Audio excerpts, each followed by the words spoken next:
Brilliance Hasanah Sejahtera ya, produk dasarnya ya. Jadi beli produk Brilliance Hasanah Sejahteranya dulu, baru kemudian ditambahkan dengan asuransi tambahan ini. Ya, kita sebutnya istilahnya adalah riders ya. Riders itu saya sedikit menjelaskan gitu ya. Riders ini adalah asuransi tambahan yang dapat dibeli karena bukan merupakan bagian dari polis dasar. Jadi sifatnya opsional. Oke, jadi teman-teman beli dulu produk dasarnya, kemudian baru boleh menambahkan asuransi tambahannya. Kemudian umumnya berbasis jangka warsa atau term, ya. Dan peserta harus meminta terlebih dahulu dengan menambah sejumlah dana. Jadi karena sifatnya adalah asuransi tambahan, berarti nanti akan ada sejumlah kontribusi tambahan yang harus dibayarkan oleh teman-teman. Ya, sifatnya ini juga bisa diterima maupun ditolak. Jadi nanti berlaku ketentuan underwriting. Kita akan underwrite ulang berdasarkan kondisi dari calon nasabahnya. Seperti itu. Oke? Riders di Sun Life itu cukup banyak nih teman-teman semua ya. Kalau boleh kita bagi jadi 4 kuadran besar. Itu yang pertama ada riders untuk perlindungan penyakit kritis. Kita punya 2, secure dan CCR. Kemudian untuk perlindungan perawatan di rumah sakit punya HISR, Sunmed. Sunmed ini terbagi menjadi 2, Sunmed Eksekutif dan Sunmed Platinum. Yang akan kita pelajari nanti Sunmed Eksekutif ya. Kemudian perlindungan kecelakaan kita punya ADB dan ADDB. Bentar. ADB dan ADD sudah membeli produk BHS itu sudah include ADB di dalamnya. ADB adalah perlindungan kalau peserta meninggal dunia karena kecelakaan. Dan yang terakhir riders yang kita punya adalah pembebasan kontribusi. Kita memiliki pembebasan kontribusi karena penyakit kritis, karena cacat tetap total, dan juga karena meninggal dunia. Semua ini nggak akan kita bahas di hari ini, kita hanya akan fokus ke rider untuk perlindungan rumah sakit Sunmed Eksekutif, Sun Medical Eksekutif. Oke, siap ya?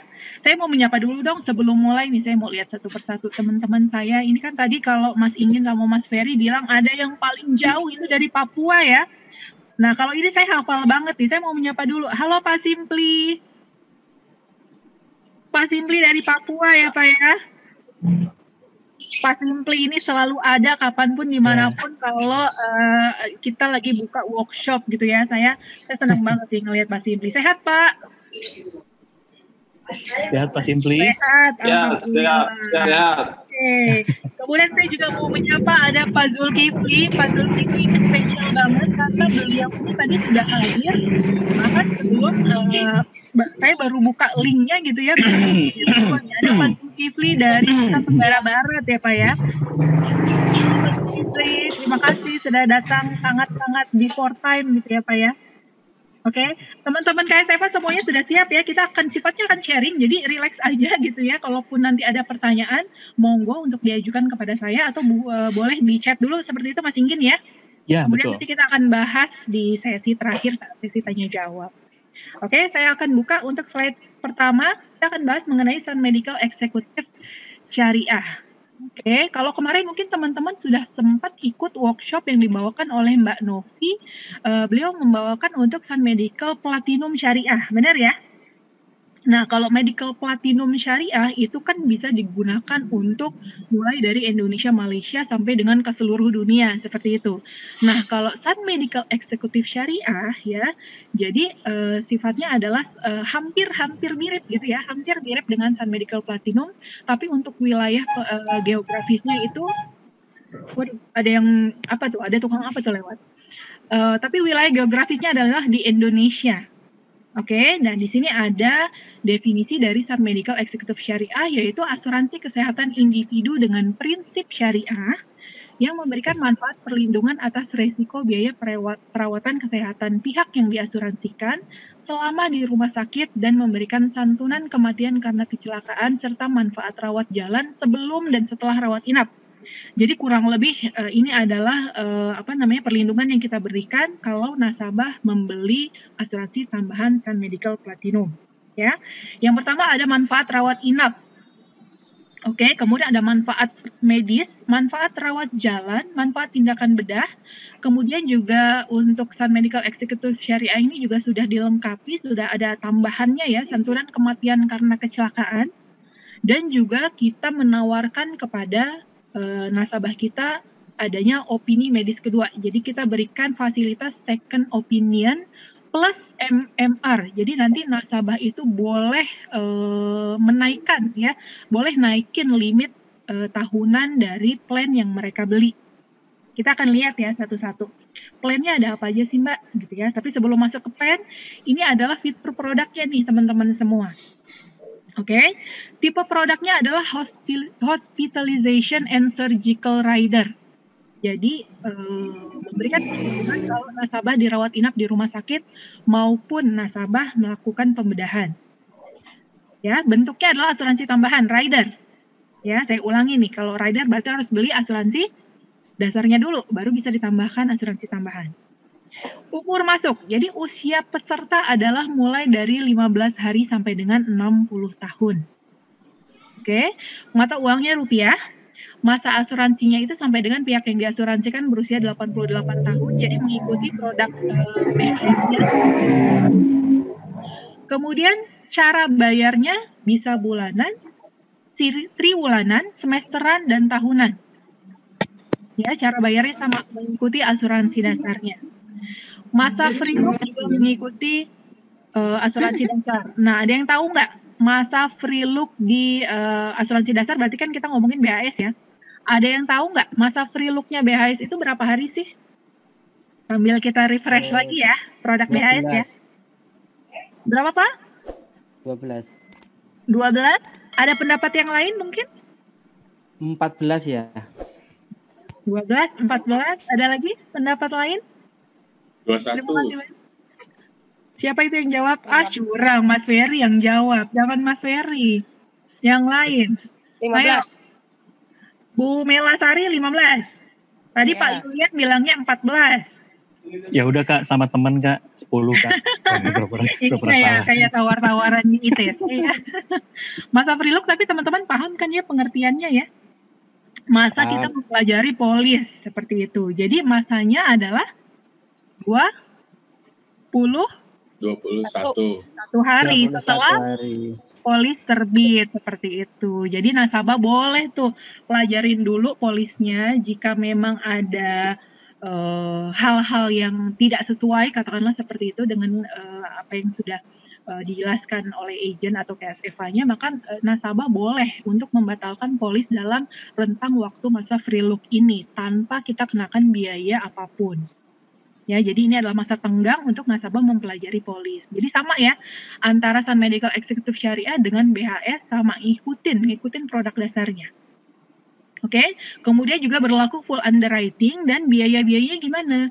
Biaya-biaya juga mengikuti asuransi dasar, kecuali biaya akuisisi tahun pertama 50% dari kontribusi asuransi tambahan Sunmed Syariah. Nah, kok beda sih sama BHS? BHS masih ingat juga dong, berapa BHS akuisisi tahun pertamanya? 2 virgin, nggak boleh ngasih bocoran ya. Kita kan sambil refresh, nggak apa-apa ya. Oke, akuisisi tahun pertama BHS berapa teman-teman semua? Pak Yulin kayak menjawab. 80%. Siapa ini yang menjawab? 80%. Ibu Mela ya? Mela Sari. Yes. Betul ya, silakan hadiah bisa diambil lewat Mas Inggin atau Mas Ferry gitu ya. Benar sekali Bu Mela. Jadi biaya akuisisi tahun pertama 50% untuk produk BHS. Tapi kalau untuk Sun Medical Executive Syariah ini, biaya akuisisi tahun pertamanya 50% dan biaya premi dikenakan dari tahun kedua sampai dengan tahun kelima adalah 5% dari kontribusi asuransi tambahan Sunmed Syariah. Oke ya, next. Nah, ini tadi manfaat-manfaatnya apa saja sih? Tadi sudah saya bacakan juga, ada manfaat rawat inap, manfaat medis, rawat jalan, pembedahan, santunan kematian karena kecelakaan, dan juga opini medis kedua. Ya, dan ada major medical rider atau MMR. Nanti kita akan bahas satu-satu. Oke. Nah, Bapak Ibu, teman-teman semua ya, untuk Sunmed Syariah ini kita terbagi menjadi 7 plan.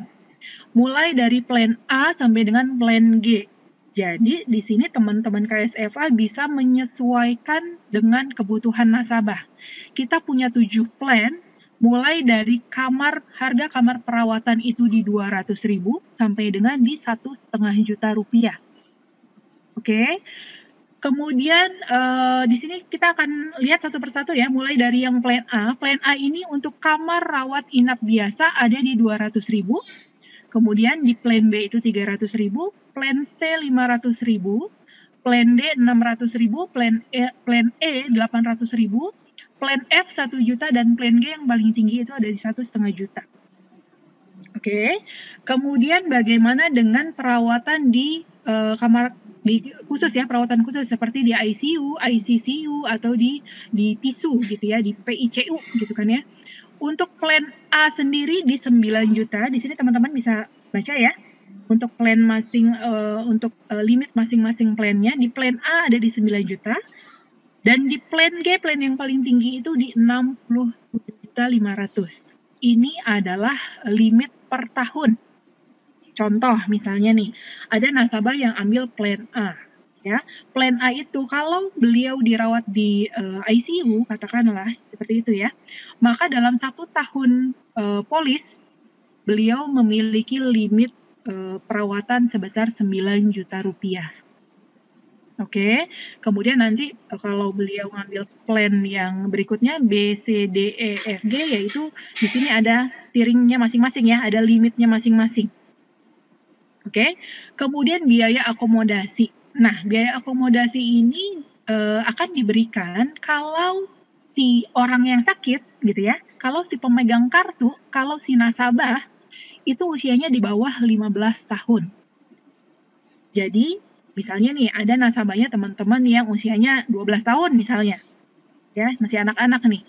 Kemudian dia dirawat inap. Nah, si orang tua yang menunggu gitu ya, yang mendampingi di rumah sakit, itu nanti boleh melakukan reimbursement atas biaya akomodasi pendamping pasien seperti itu. Dengan limit yang tertera di screen-nya Bapak Ibu teman-teman semua. Mulai dari 50.000 per hari. Jadi ini hitungannya per hari ya. 50.000 per hari sampai dengan untuk yang plan G itu ada di 400.000 per hari. Biaya akomodasi ini mencakup apa aja, Mbak? Oke, biaya akomodasi ini mencakup kalau memang dari rumah sakit itu ada charge atas orang yang mendampingi. Misalnya, beberapa rumah sakit mungkin mereka mengeluarkan tagihan atas extra bed. Misalnya ada sofa bed yang dipakai oleh orang yang menunggu di rumah sakit seperti itu. Kemudian biaya tersebut bisa di-charge sebagai biaya akomodasi. Begitu juga dengan biaya makan. Ya, makan si pendamping itu juga bisa di-charge. Dengan catatan billingnya itu harus satu kesatuan dengan billing rumah sakit. Jadi nggak bisa nih, misalnya Bu Rita gitu ya Bu. Bu Rita halo Bu Rita misalnya lagi nungguin salah satu keluarga gitu ya Bu, ini contoh aja nih Bu Rita. Kemudian Bu Rita makannya di McD gitu kan ya, kemudian Bu Rita charge itu sebagai biaya akomodasi itu nggak bisa. Jadi harus satu kesatuan dengan biaya rumah sakit. Sampai sini oke ya? Oke. Kemudian untuk manfaat penggantian biaya medis, aneka biaya perawatan rumah sakit, kunjungan dokter selama rawat inap, dan kunjungan dokter spesialis selama rawat inap, ini semua kita bayarkan sesuai tagihan kwitansi. Tapi tetap mengacu pada limit tahunan masing-masing plan. Oke, walaupun di sini tulisannya sesuai tagihan kwitansi, tapi kita mesti ingat nih, plan tahunannya berapa dari masing-masing, limit tahunannya berapa dari masing-masing plan. Nanti kita akan lihat ya, plan A itu berapa sih limit tahunannya, plan G itu berapa sih di slide berikutnya.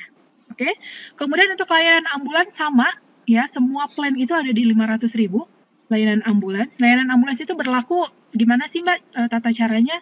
Layanan ambulans adalah kalau misalnya dari rumah si pasien ke rumah sakit, kemudian dari rumah sakit A gitu ya, kemudian harus ada rujukan ke rumah sakit B, itu juga kita cover, atau dari rumah sakit A ke bank darah ya, ke PMI, kemudian dia harus transfusi darah segala macam, itu juga hitungannya adalah 1 kali layanan ambulans. Oke, dan biaya laporan medis ini mulai dari plan A ada di 50.000, di plan G adalah 400.000. Jadi kalau misalnya nih ada nasabah yang sudah sembuh gitu ya, udah boleh keluar dari rumah sakit, kemudian dia mau minta rekam medisnya, semua semua hasil pemeriksaan selama dia dirawat di rumah sakit tersebut. Nah, untuk beberapa rumah sakit ada yang memberikan secara gratis gitu ya, tapi kebanyakan itu akan dicharge sebagai sebuah tagihan biaya permintaan laporan medis. Nah, kalau misalnya nanti rumah sakitnya minta untuk biayanya, teman-teman atau teman-teman nanti bisa masukkan ke dalam manfaat untuk laporan medis ini ya. Jadi sifatnya reimburse. Perlu diingat nih, semua yang non rawat inap sifatnya adalah reimburse. Oke, semua yang non rawat inap itu penggantiannya adalah bentuknya adalah reimbursement. Jadi pengajuan. Contohnya kayak apa? Ya laporan medis ini contohnya. Ya kan nggak rawat inap, kan udah keluar dari rumah sakit gitu ya. Kemudian kita minta untuk laporan medisnya, berarti nanti ini sistemnya adalah reimbursement. Kalau yang perawatan tadi, rawat inap, kemudian rawat inap di ICU, kemudian aneka biaya perawatan rumah sakit, kunjungan dokter, itu semua dibayarkan cashless berdasarkan plan yang dipilih oleh nasabah. Oke, jadi nanti tinggal tunjukin aja kartunya gitu ya. Nanti kita akan bayarkan sesuai dengan bill yang muncul selama memang masih masuk dalam limit tahunan yang dimiliki oleh nasabah. Oke, sampai sini masih oke? Masih bisa mengikuti ya? Oke, saya akan lanjut. Oke, manfaat berikutnya yang kita berikan kepada nasabah adalah manfaat pembedahan nih teman-teman semua ya. Pembedahan, baik itu pembedahan yang sifatnya dia harus rawat inap maupun pulang hari, itu dibayarkan sesuai dengan tagihan kwitansi dengan batas tahunan keseluruhan. Jadi kita bayarkan sesuai dengan tagihan, tapi kita masih dalam masuk di batas tahunan keseluruhan.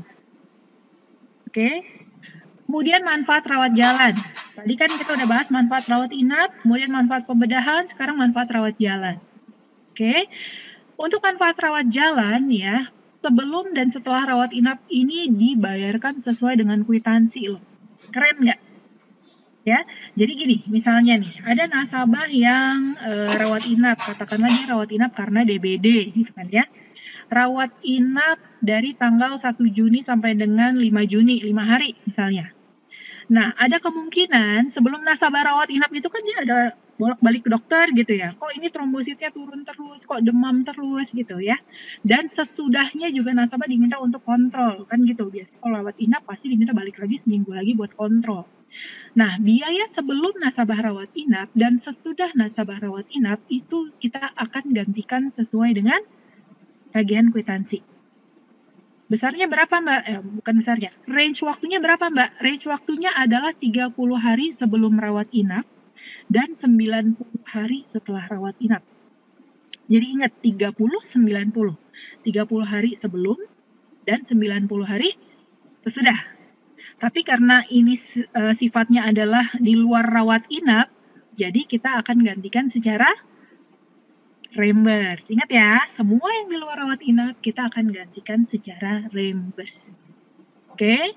Kemudian untuk rawat jalan cuci darah nih, cuci darah juga kita bayarkan. Ini ada limit-limitnya gitu ya, sesuai dengan plan mulai dari 10 juta sampai dengan 60 juta.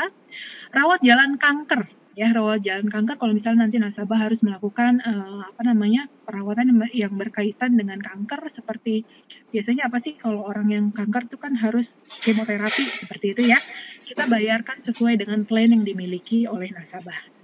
Rawat jalan fisioterapi juga kita bayarkan, kalau ini adalah perkunjungan ya, 100.000 untuk yang plan A per kali kunjungan sampai dengan 600.000 untuk yang plan G.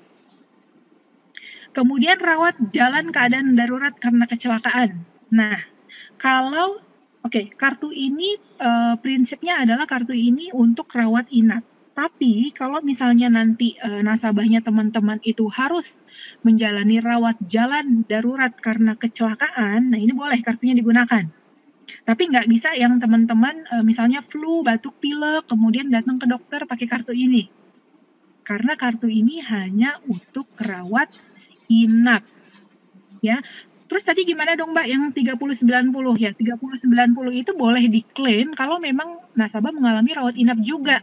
Tapi nggak boleh yang benar-benar untuk rawat jalan tok. Sampai sini oke ya? Tapi kita kecualikan kalau rawat jalannya itu adalah karena kecelakaan dan sifatnya darurat. Ya, ini ada di poin yang ini nih. Ya, mulai dari 1 juta untuk plan A sampai dengan 6 juta untuk plan G. Rawat jalan dental darurat karena kecelakaan juga boleh. Sama ya limitnya, 1 juta untuk plan A dan 6 juta untuk plan G. Nah, sekarang kita lihat nih, berapa sih batas tahunan keseluruhan untuk semua manfaat asuransi tambahan ini? Ya, untuk plan A ada di 100 juta per tahun, teman-teman semua. Plan B ada di 150 juta, plan C ada di 250 juta, plan D ada di 300 juta, plan E 400 juta, plan F 500 juta, dan plan G 750 juta. Jadi ini adalah limit tahunannya. Oke, kemudian yang paling bawah ini ada santunan kematian karena kecelakaan. Jadi kalau misalnya nasabah punya sunmed eksekutif ini, kemudian nasabah meninggal dunia karena kecelakaan, ya, maka akan ada tambahan lagi berupa santunan santunan asuransi ya, sesuai dengan plan yang dimiliki nasabah, mulai dari 40 juta untuk plan A sampai dengan 300 juta untuk plan G. Tapi nanti berlaku nih ketentuan syarat meninggal karena kecelakaannya seperti apa. Ya, kita akan lihat nanti di slide berikutnya. Sampai sini masih oke? Ada pertanyaan mungkin? Ayo, monggo. Ada pertanyaan dulu atau mau lanjut dulu? Boleh Kak dilanjut dulu katanya. Lanjut dulu, asik. Oke, nah ini adalah bentuk kartunya nih. Jadi ini adalah penampakan kartunya ya, warnanya hijau seperti ini. Jadi nanti akan ada nama peserta, kemudian juga ada ada ada plan yang diambil oleh nasabah. Kebetulan ini adalah yang di 1.500.000, berarti plannya ada plan G nih contohnya. Kemudian nanti ada tanggal lahir, jenis kelamin, nomor kartu, dan nomor polis ya. Jadi nanti kalau nasabah mau berobat gitu ya, tinggal dibawa aja, ditujukan kepada pihak rumah sakitnya. Di sini kita bekerja sama dengan Edmedica ya teman-teman semua ya. Jadi provider untuk third party kita adalah menggunakan Edmedica. Oke. Kemudian mungkin ada pertanyaan gitu ya. Kalau misalnya di sini kan teman-teman KSFA benar-benar dari Sabang sampai Merauke gitu ya.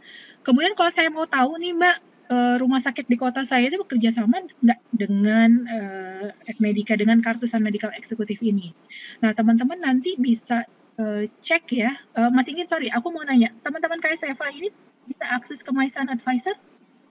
Kalau MySun Advisor masih beberapa Mbak, belum. Tapi gitu nanti ya? kita, untuk list rumah sakit kita bisa provide lewat MPD. Itu Mbak. Oh, oke, gitu. baik. Jadi nanti akan di-provide dari timnya Mas Ingin ya untuk rumah sakit. Karena sekedar info aja untuk teman-teman, kalau di kita, di teman-teman agensi itu bisa cek melalui kita punya aplikasi yang namanya MySun Advisor. Jadi di situ tertera semua dengan lengkap, kota apa, kemudian list rumah sakit yang kerjasama apa gitu ya.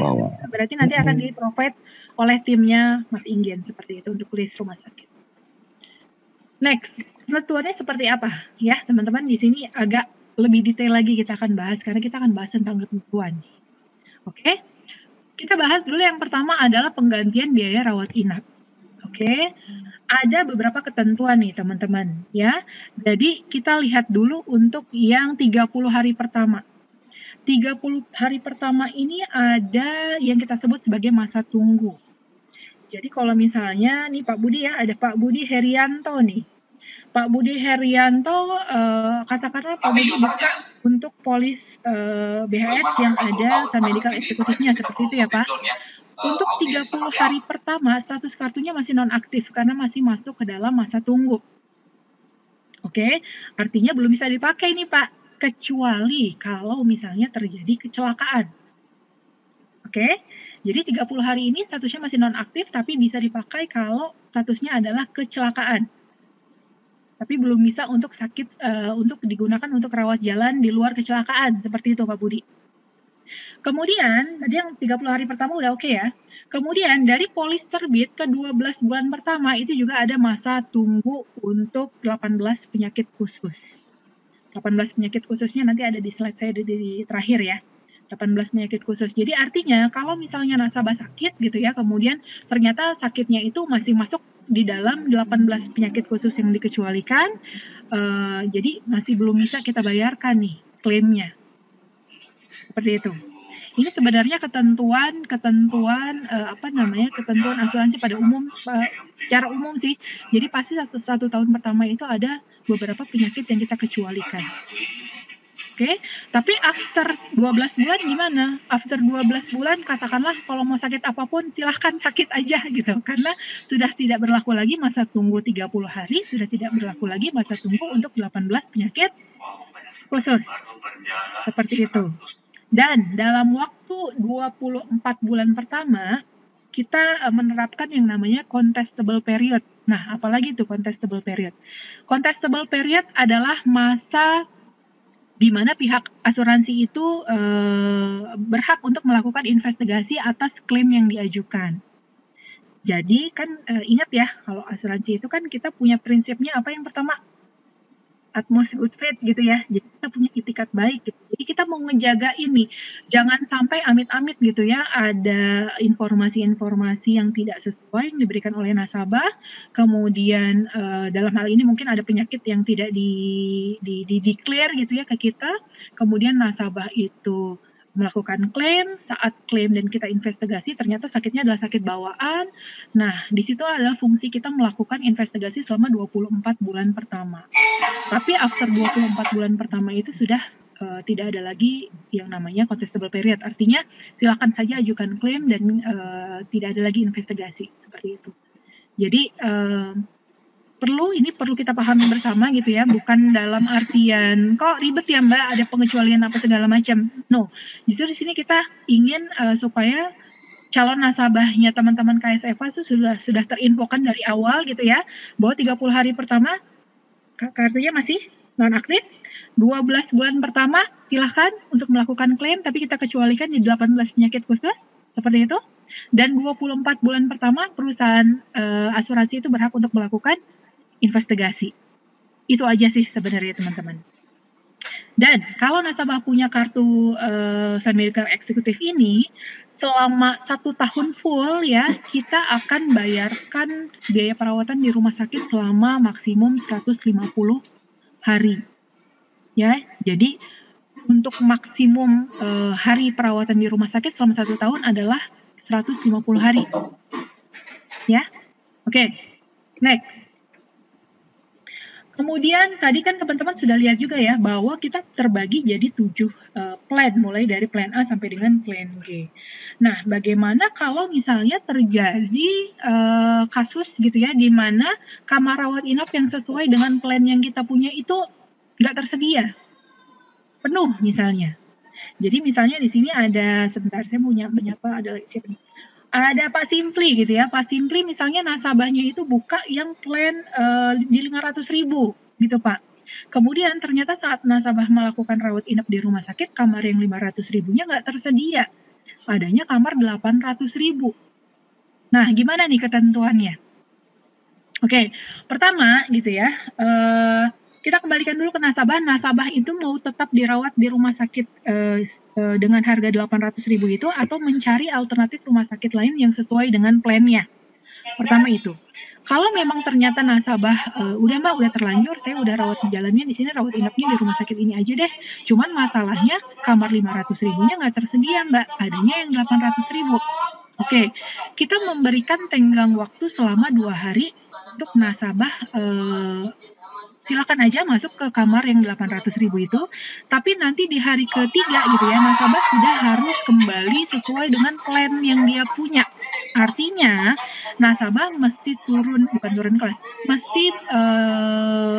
mesti masuk ke kelas yang sesuai dengan plannya dia yang 500.000, atau dia mesti cari rumah sakit lain. Tapi kan nggak ini ya, ribet ya kalau kita arahkan dia untuk cari rumah sakit lain. Nah, kalau misalnya di hari ketiga tersebut ternyata kamar 500.000 itu tetap nggak tersedia gimana? Oke, berarti dalam hal ini nasabah setuju untuk tetap berada di kamar yang harganya lebih mahal, kamar 800.000 itu ya. Nah, kalau nasabah tetap bersedia untuk di kamar 800.000 tersebut, berarti untuk biaya kenaikan kelas kamarnya itu kita hitung lagi mulai dari hari pertama. Contoh ya, misalnya nih nasabahnya Pak Simpli nih, masuk rumah sakit tanggal 1 Juni ya Pak. Kemudian dia kan tadi plannya di 500.000, tapi nggak tersedia Pak, penuh. Adanya plan yang 800.000. Ya, kalau dia ambil plan 800.000 tersebut, kita kasih toleransi hanya 2 hari. Berarti di hari ketiga, nasabah mesti cari kamar sesuai dengan plannya. Ceritanya nih Pak, ceritanya kamar yang sesuai dengan plannya ini tetap nggak ada, tetap full gitu ya, kamarnya full. Maka nasabah memutuskan untuk terus di kamar yang 800.000. Nah, kalau kondisinya seperti itu, berarti kita akan mulai hitung biaya kamarnya dari hari pertama. Nggak jadi free yang 2 hari itu, Pak. Yang 2 hari tadi kan kita berikan secara free ya, dengan catatan dia turun nih kelas kamar di hari ketiga. Tapi kalau ternyata dia terus di kamar tersebut, maka kita akan hitung biayanya mulai dari hari pertama. Seperti itu. Dan berlaku pro-rate atas biaya-biaya yang timbul karena dianggap nasabah itu naik kelas atas keinginan pribadi. Habis ini oke ya. Nah, hitung biaya pro-rate-nya gimana, Mbak? Ini ada rumusnya. Ya, jadi harga kamar sesuai pihak yang diasuransikan, oke, dibagi dengan harga kamar yang digunakan. Jadi tadi plannya nasabahnya Pak Simpli kan 500.000. Berarti harga kamar yang sesuai adalah 500.000 dibagi dengan 800.000 dikalikan dengan biaya per manfaat yang ditagih. Berarti nanti akan ada faktor pengalinya nih Pak. Jadi saya coba hitung ya. 500.000 dibagi 800. Nah, faktor pengalinya adalah 0,62. Jadi nanti tiap manfaat yang ditagihkan akan dikalikan 0,62 sebagai ekses pribadinya nasabah. Habis ini oke? Nanti ada contohnya nih. Nah, ini tadi saya sudah sempat sampaikan ya. Apabila pada saat rawat inap kamar dengan biaya sama atau lebih kecil dari harga kamar sesuai dengan pihak yang diasuransikan tidak tersedia, maka diberikan toleransi waktu maksimal 2 hari sejak rawat inap, di mana biaya perawatan akan dibayarkan sesuai tagihan. Oke, tapi nanti berarti di hari ketiganya nasabah sudah harus memutuskan nih, apakah dia tetap akan dirawat di kamar tersebut atau dia turun sesuai dengan plan yang dia miliki. Kalau ternyata dia memutuskan untuk terus aja deh di kamar yang 800.000 ini nggak apa-apa deh kena ekses, berarti kita harus bisa nih ngitung kurang lebih eksesnya berapa dengan cara apa tadi? Kamar sesuai plan dibagi dengan kamar yang ditempati, digunakan, betul. Jadi di sini contoh nih ya, nih teman-teman perhatikan di sini supaya nanti teman-teman bisa jawab gitu ya. Kalau ada nasabah yang memang dia harus naik kelas, kira-kira saya eksesnya tuh gimana sih? Kurang lebih saya siapin dana berapa sih? Nah ini contohnya ya. Sebentar, saya mute dulu teman-teman yang lain. Mute all, mana ya? Oke, sip. Ya, jadi contohnya di sini nih teman-teman ya, menempati kamar yang 550.000 per hari, sementara limit beliau itu hanya di 200.000, berarti di plan A. Oke, tapi menempati kamar 550.000 per hari. Kemudian si nasabah ini, katakanlah nasabah A ya, nasabah ini juga dirawat di kamar ICU dengan biaya perawatan per harinya itu adalah di 1,2 juta. Sementara limit kamar ICU-nya adalah 9 juta per tahun. Nasabah A dirawat di kamar perawatan biasa selama 10 hari, kemudian dirawat di kamar perawatan intensif selama 15 hari. Ya, kita hitung dulu faktor proratanya berapa. Di sini ada angka 0,36. Teman-teman pasti tahu ya angka ini berasal dari mana gitu ya. Saya mau tes dulu nih, Pak Jo. Nih, Pak Jo ya. Pak Jo bisa dengar saya, Pak Jo? Oke, Pak Jo. Bentar badan dulu, ini baring lagi. Oke, Pak Jo saya mau tanya, Pak Jo kira-kira angka 0,36 ini berasal dari mana ya Pak, angka faktor prorata ini? Ya, Di sini kan ada faktor prorata 0,36 ya Pak ya. Kelihatan nggak Iya, Pak ya. di screen-nya Bapak? Kelihatan ya? Oke, 0,36 ini dari mana Pak? kurang begitu pahami, Mbak. Oke, nggak apa-apa, jujur ya Pak Jo ya, jujur ya, nggak apa-apa. Saya ulangi ya. Ya. Jadi ceritanya nih, saya mute dulu biar fokus nih ya. Oke, jadi ini ada nasabah A nih, ada nasabah A ya Pak. Kemudian si nasabah A ini, oke, punya limit kartu Sun Medical Eksekutif dengan limit untuk kamar rawat inap adalah di 200.000 per hari. Tapi beliau menempati kamar rawat inap 550.000 per hari. Oke, jadi katakanlah dia naik kelas nih Pak. Kemudian faktor prorata ini, pertanyaannya adalah faktor prorata ini berasal dari mana sih 0,36? Kalau tadi saya udah jelasin ya.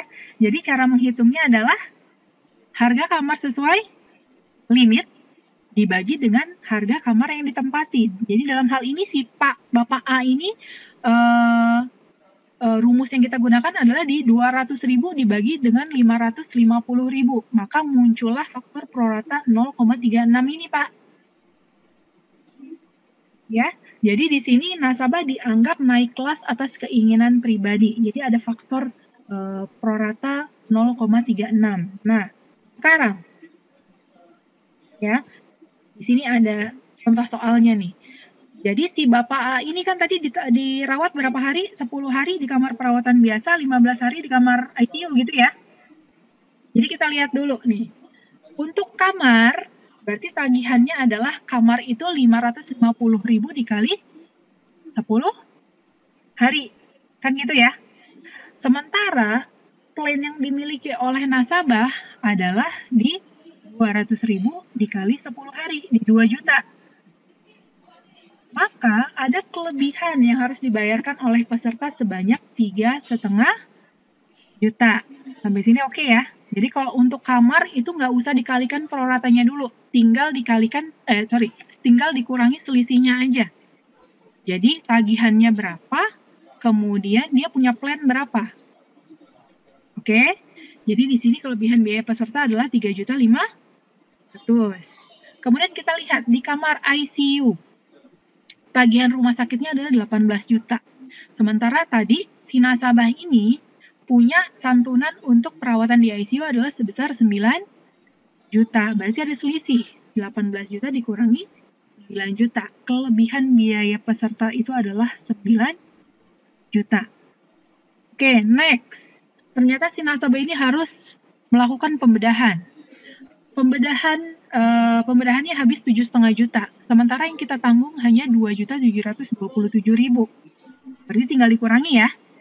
Jadi di sini ada ekses pribadi sebesar 4.772.000. Kemudian, nah, untuk aneka biaya perawatan baru kita berlaku proret nih. Ya, aneka biaya perawatan, kunjungan dokter dan biaya dokter spesialis di sini ada untuk yang biaya perawatan di 5.750.000. Nah, 5.750.000 ini kita kalikan dengan tadi Pak 0,36.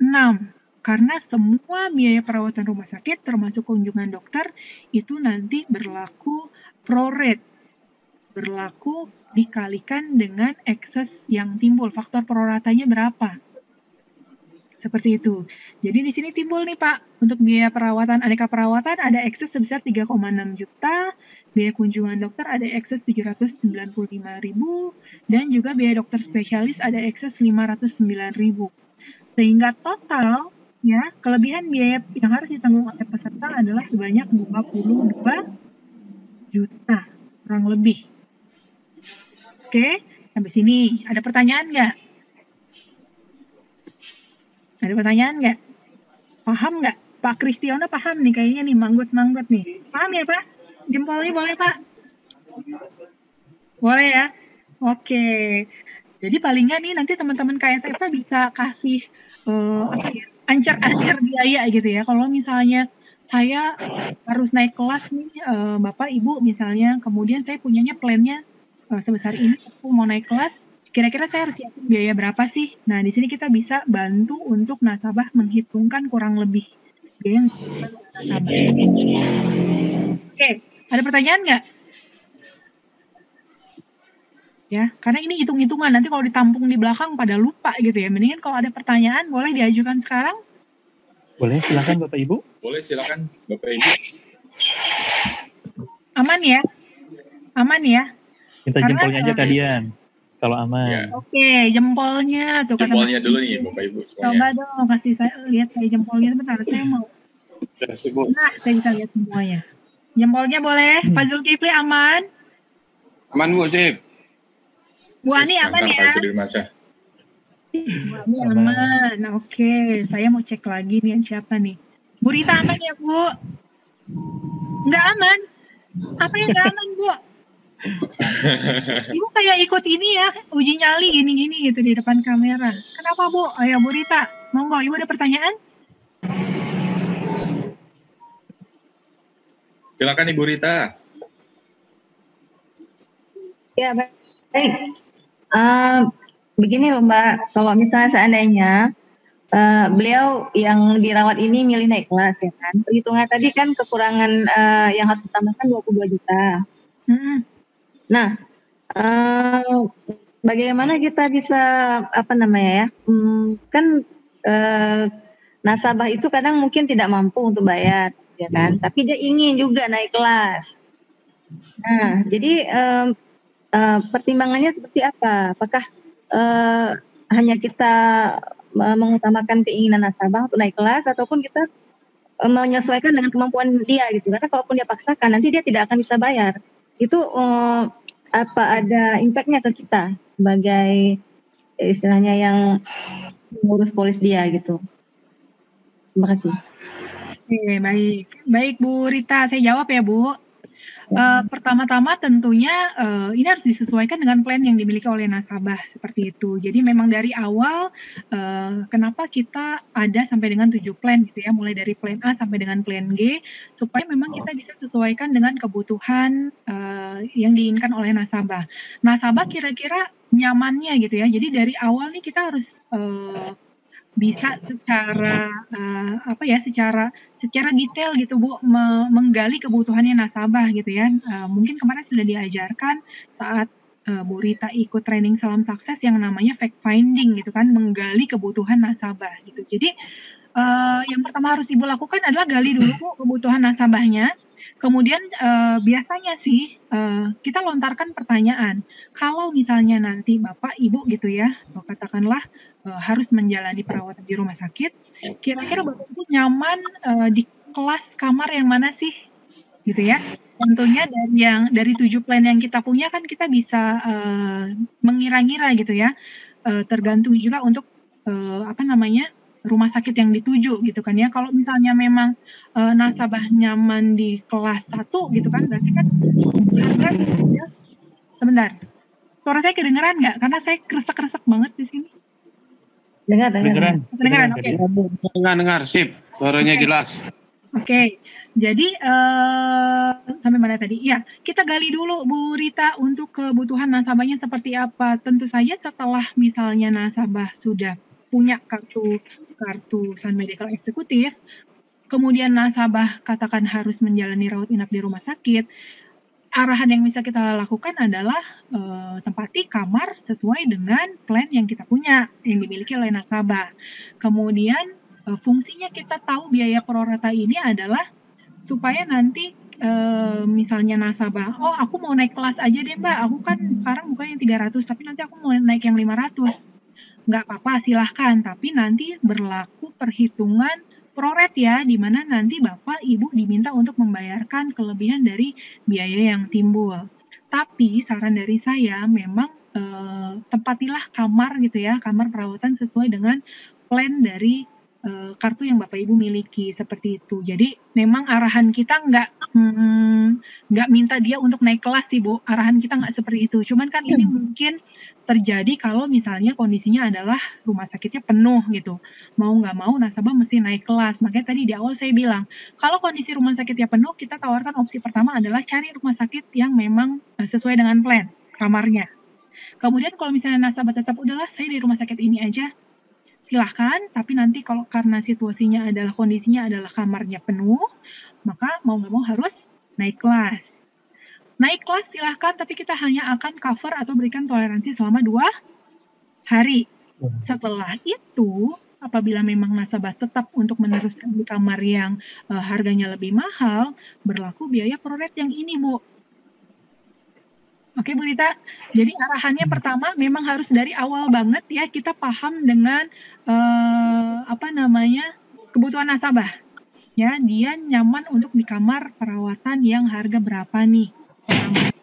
Kemudian kalau terjadi memang nasabah dirawat di rumah sakit, arahkan untuk kamar yang sesuai dengan plan supaya kita nggak mau ada ekses ya. Udahlah sakit harus bayar ekses gitu kan juga nggak nyaman. Tapi kalau ya memang nggak ada pilihan kalau memang ternyata kamarnya penuh dan nasabah harus naik. Tapi paling nggak di awal kita udah kasih informasi Bu bahwa kalau nanti tetap memutuskan untuk naik kelas ada yang namanya biaya prorata atau biaya ekses yang harus ditanggung pribadi. Seperti itu Bu Rita. Menjawab nggak Bu? Belum semua sih Bu. Oke, yang mana nih Bu yang belum? Nah gini kan, kita sudah pastikan, sudah tahu kebutuhannya, tapi dengan alasan satu dan hal dia ingin tetap juga naik kelas gitu ya kan. Nah tentu dia harus bayar uang sisanya. Nah tapi dia nggak punya kemampuan untuk bayar uang sisa tersebut. Jadi kewajiban dia yang per bulan ataupun per tahun yang dia bayarkan ke asuransi itu seperti apa? Apakah bertambah? Atau kalau misalnya seandainya nggak bertambah seperti biasa, bagaimana mekanisme pembayarannya? Apakah pihak perusahaan bisa memaksa beliau? Atau kalau misalnya nggak bisa bayar, harus masuk penjara?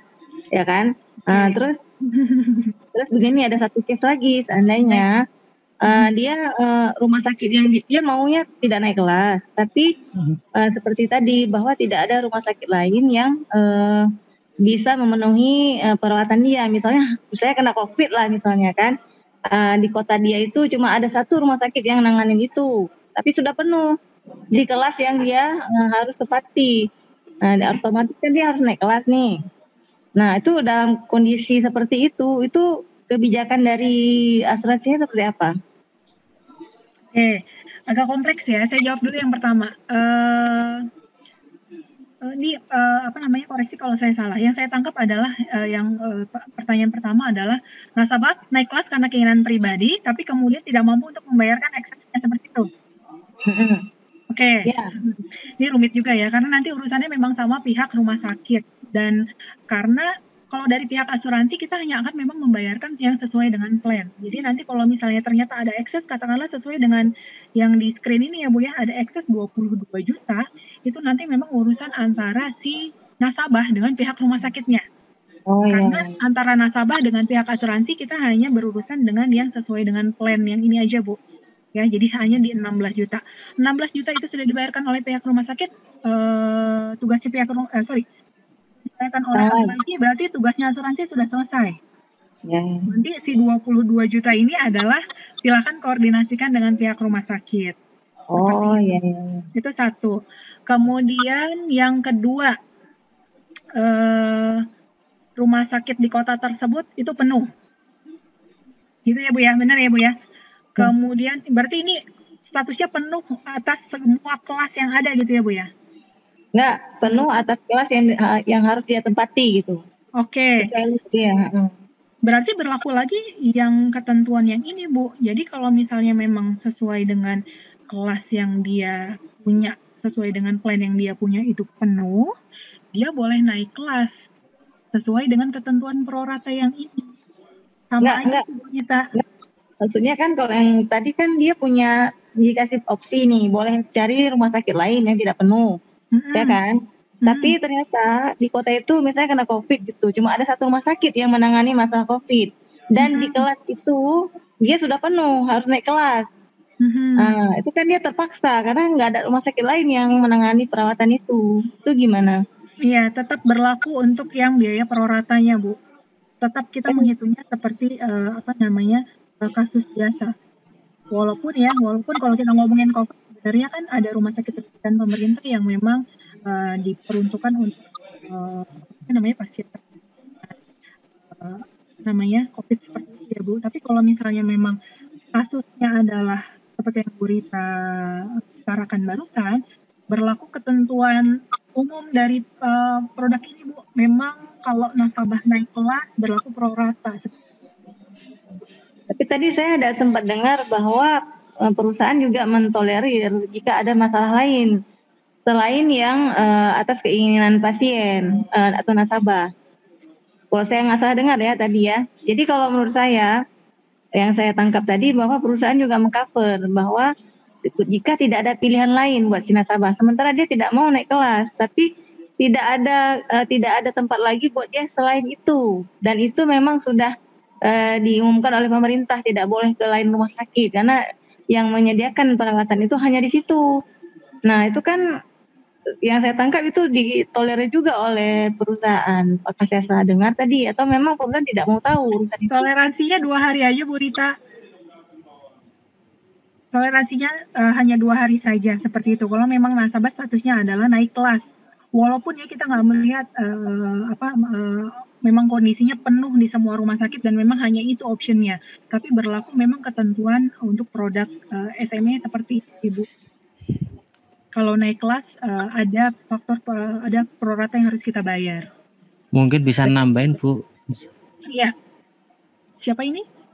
Saya Yulian, maaf. Oh ya, silakan Pak. Ya, ini sharing aja seperti pengalaman dahulu bahwa ketika nanti 2 hari itu kita mendapatkan fasilitas yang naik kelas, sebelumnya pas hari pertama kita biasanya sudah minta sama rumah sakit bahwa nanti ketika ada yang kosong kita bisa masuk. Jadi kita sudah disiapkan dulu nih. Ketika hari ketiga kita bisa pindah ke sesuai plan kita. Itu aja, Bu. Iya betul Pak. Seperti itu. Biasanya memang seperti itu ya. Jadi kita udah seperti booking gitu. Ntar kalau ada yang kosong, informasikan, kemudian kita akan sesuaikan dengan plan yang kita punya. Cuman ini statusnya kalau misalnya memang penuh terus gitu Pak ya, kemudian nggak ada option, tetap berlaku faktor pro rata. Iya betul, wajib itu, Bu. Iya.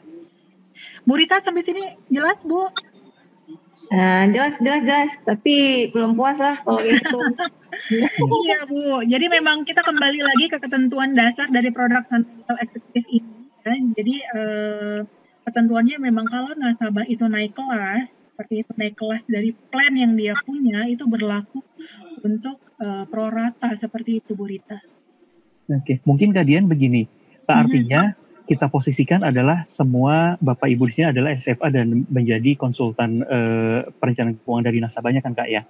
Nah artinya ketika misalkan ada case seperti itu, tugas dari SFA dalam hal ini adalah ini kan jadi representasi Sun Life itu selesai sebetulnya Kak ya. Maksudnya nggak ada sangkut pautnya dengan tenaga pemasar ya.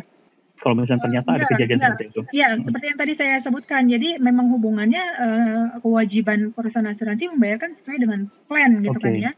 Kemudian kalau misalnya memang ada kelebihan biaya pembayaran yang kita nasabah nggak bisa bayarkan, ya itu udah urusannya sama rumah sakit sih Mas Ingin. Iya, betul. Kalau dari kita sih nggak ada apakah kita akan sanksi seperti yang tadi Bu Rita seperti itu, nggak ada Bu. Iya, mungkin ada memang dari awal sudah diinformasikan dengan jelas ya kepada nasabahnya. Iya, mungkin ada kekhawatiran kayak gitu Kak Dian. Jadi kalau misalnya takut ada kejadian gitu nanti ada apa-apa sama kita nih tenaga pemasar gitu kan. Bu Rita nggak perlu khawatir Ibu, selama memang dari awal kita sudah menjelaskan sesuai dengan ketentuan yang memang dimiliki oleh produk yang kita punya, insya Allah nanti kita bisa minimalisir hal-hal seperti ini di lapangan. Kayak gitu Bu Rita. Oke, saya boleh lanjut Mas Ingin? Boleh ya? Silakan Kak Dian. Silakan.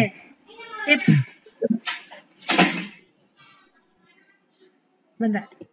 Oke, nah ini adalah perawatan intensif. Kalau tadi perawatan di kamar rawat biasa gitu ya, kalau ini adalah perawatan di kamar intensif. Jadi yang kita cover adalah perawatan di ruang isolasi, di ICU, kemudian di unit perawatan intensif koroner, di unit perawatan intensif pediatri, unit perawatan intensif medis atau MICU, dan atau kamar perawatan lainnya dengan peralatan setara dengan perawatan intensif. Kemudian penggantian biaya perawatan intensif ini juga mengacu pada tabel manfaat asuransi tambahan Sun Medical Syariah. Jadi masing-masing tadi ada limitnya ya, masing-masing plan itu ada limitnya. Oke, kita akan bahas nih, next adalah biaya akomodasi ya. Tadi sudah sempat saya singgung gitu kan ya. Yang termasuk di biaya akomodasi adalah biaya untuk makanan dan penginapan untuk pendamping pihak yang diasuransikan. Oke, jadi kalau tadi nasabahnya itu sakit, kemudian butuh pendamping ini bisa melakukan pengajuan untuk biaya makanan maupun biaya penginapan. Dengan catatan ya, usia pihak yang diasuransikan atau si nasabah yang sakit, itu di bawah 15 tahun. Oke, kemudian ketentuan yang kedua, penggantian biaya akomodasi tersebut dilakukan selama maksimum 14 hari dengan tidak melebihi batas manfaat harian. Jadi kalau nasabahnya sakit gitu ya, sakitnya itu adalah 20 hari dan harus didampingi, kita hanya akan cover biaya akomodasi selama 14 hari pertama aja teman-teman. Oke, kemudian biaya akomodasi berkenaan dengan penyakit atau cedera yang sesuai dengan manfaat rawat inap yang telah disetujui. Dan biaya akomodasi dapat dibayarkan jika tagihan merupakan satu kesatuan dengan biaya perawatan yang dikeluarkan oleh pihak rumah sakit. Jadi harus satu billing nih, sama billing perawatan rumah sakitnya. Oke ya, next. Nah, aneka biaya perawatan rumah sakit ini juga kita cover sesuai dengan tagihan. Termasuk di aneka biaya perawatan rumah sakit adalah biaya IGD, jadi kalau nasabahnya masih masuk IGD gitu ya, dan poliklinik yang dilanjutkan dengan rawat inap. Oke, jadi kalau misalnya ada nasabahnya Pak Musa misalnya nih, nasabah Pak Musa datang ke rumah sakit, kemudian ke IGD, dan kemudian dirujuk untuk rawat inap. Biaya untuk di IGD-nya itu juga kita cover nih Pak. Oke, kemudian jasa perawatan medis, obat, dan resep yang dikonsumsi, bahan-bahan pembalut luka, bidai biasa, gips, jarum suntik, dan termometer, biaya diagnostik dan laboratorium atau radioterapi. Tapi ingat ya, ini harus hal-hal yang berkaitan dengan nasabah dirawat inap. Oke, kemudian masih aneka biaya perawatan rumah sakit. Di sini juga ada biaya oksigen, perangkat infus, biaya administrasi, dan biaya untuk melakukan transfusi darah dan plasma darah, administrasi rawat inap dan alat bantu yang ditanam atau implan dalam tubuh pihak yang diasuransikan. Ini juga kita cover sesuai dengan tagihan. Oke, masih di aneka biaya perawatan rumah sakit, ini ada penunjang pemeriksaan dan pengobatan yang diperlukan secara medis sesuai dengan resep dokter yang merawat dalam jumlah yang wajar. Kemudian nih catatan nih, bukan merupakan produk MLM atau multi-level marketing dan tidak berdiri sendiri. Tidak melebihi maksimum batas tahunan keseluruhan, dan penunjang pemeriksaan dan pengobatan tersebut berkenaan dengan penyakit atau cedera yang dialami oleh nasabah. Oke ya, jadi tadi adalah penjelasan mengenai aneka biaya perawatan rumah sakit. Selanjutnya, manfaat penggantian biaya medis untuk kunjungan dokter nih teman-teman. Ya, jadi kita cover untuk kunjungan dokter, untuk konsultasi dan perawatan medis atau untuk satu orang dokter utama yang merawat tertanggung selama menjalani rawat inap. Oke, dan tidak melebihi batas tahunan keseluruhan dan batas maksimum 1 kali kunjungan per hari selama maksimum 150 hari. Pengelola hanya dapat mengganti biaya kunjungan dokter utama apabila kunjungan dilakukan oleh lebih dari satu orang dokter. Jadi, untuk satu orang dokter utama itu ya, itu kita gantikan sesuai dengan tagihan. Besarannya adalah tidak melewati dari batas maksimum tahunan keseluruhan dan tidak lebih dari 150 hari perkunjungan. Ya, iya, karena kita cuma batasi 1 tahun itu 150 hari perawatan di rumah sakitnya ya. Kemudian, selain dokter utama, kita juga cover untuk kunjungan dokter spesialis. Jadi 2 dokter nih yang kita cover teman-teman. Dokter utama yang merawat dan dokter spesialis. Ketentuannya sama untuk dokter spesialis, sama seperti ketentuan dokter utama. 1 hari 1 kali kunjungan. Seperti itu. Jadi total 2 dokter nih yang kita cover.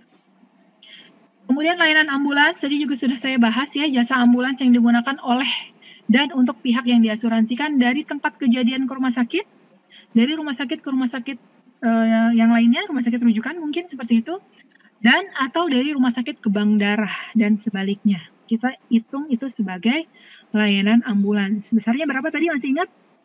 Semua plan sama ya, 500.000. Seperti itu.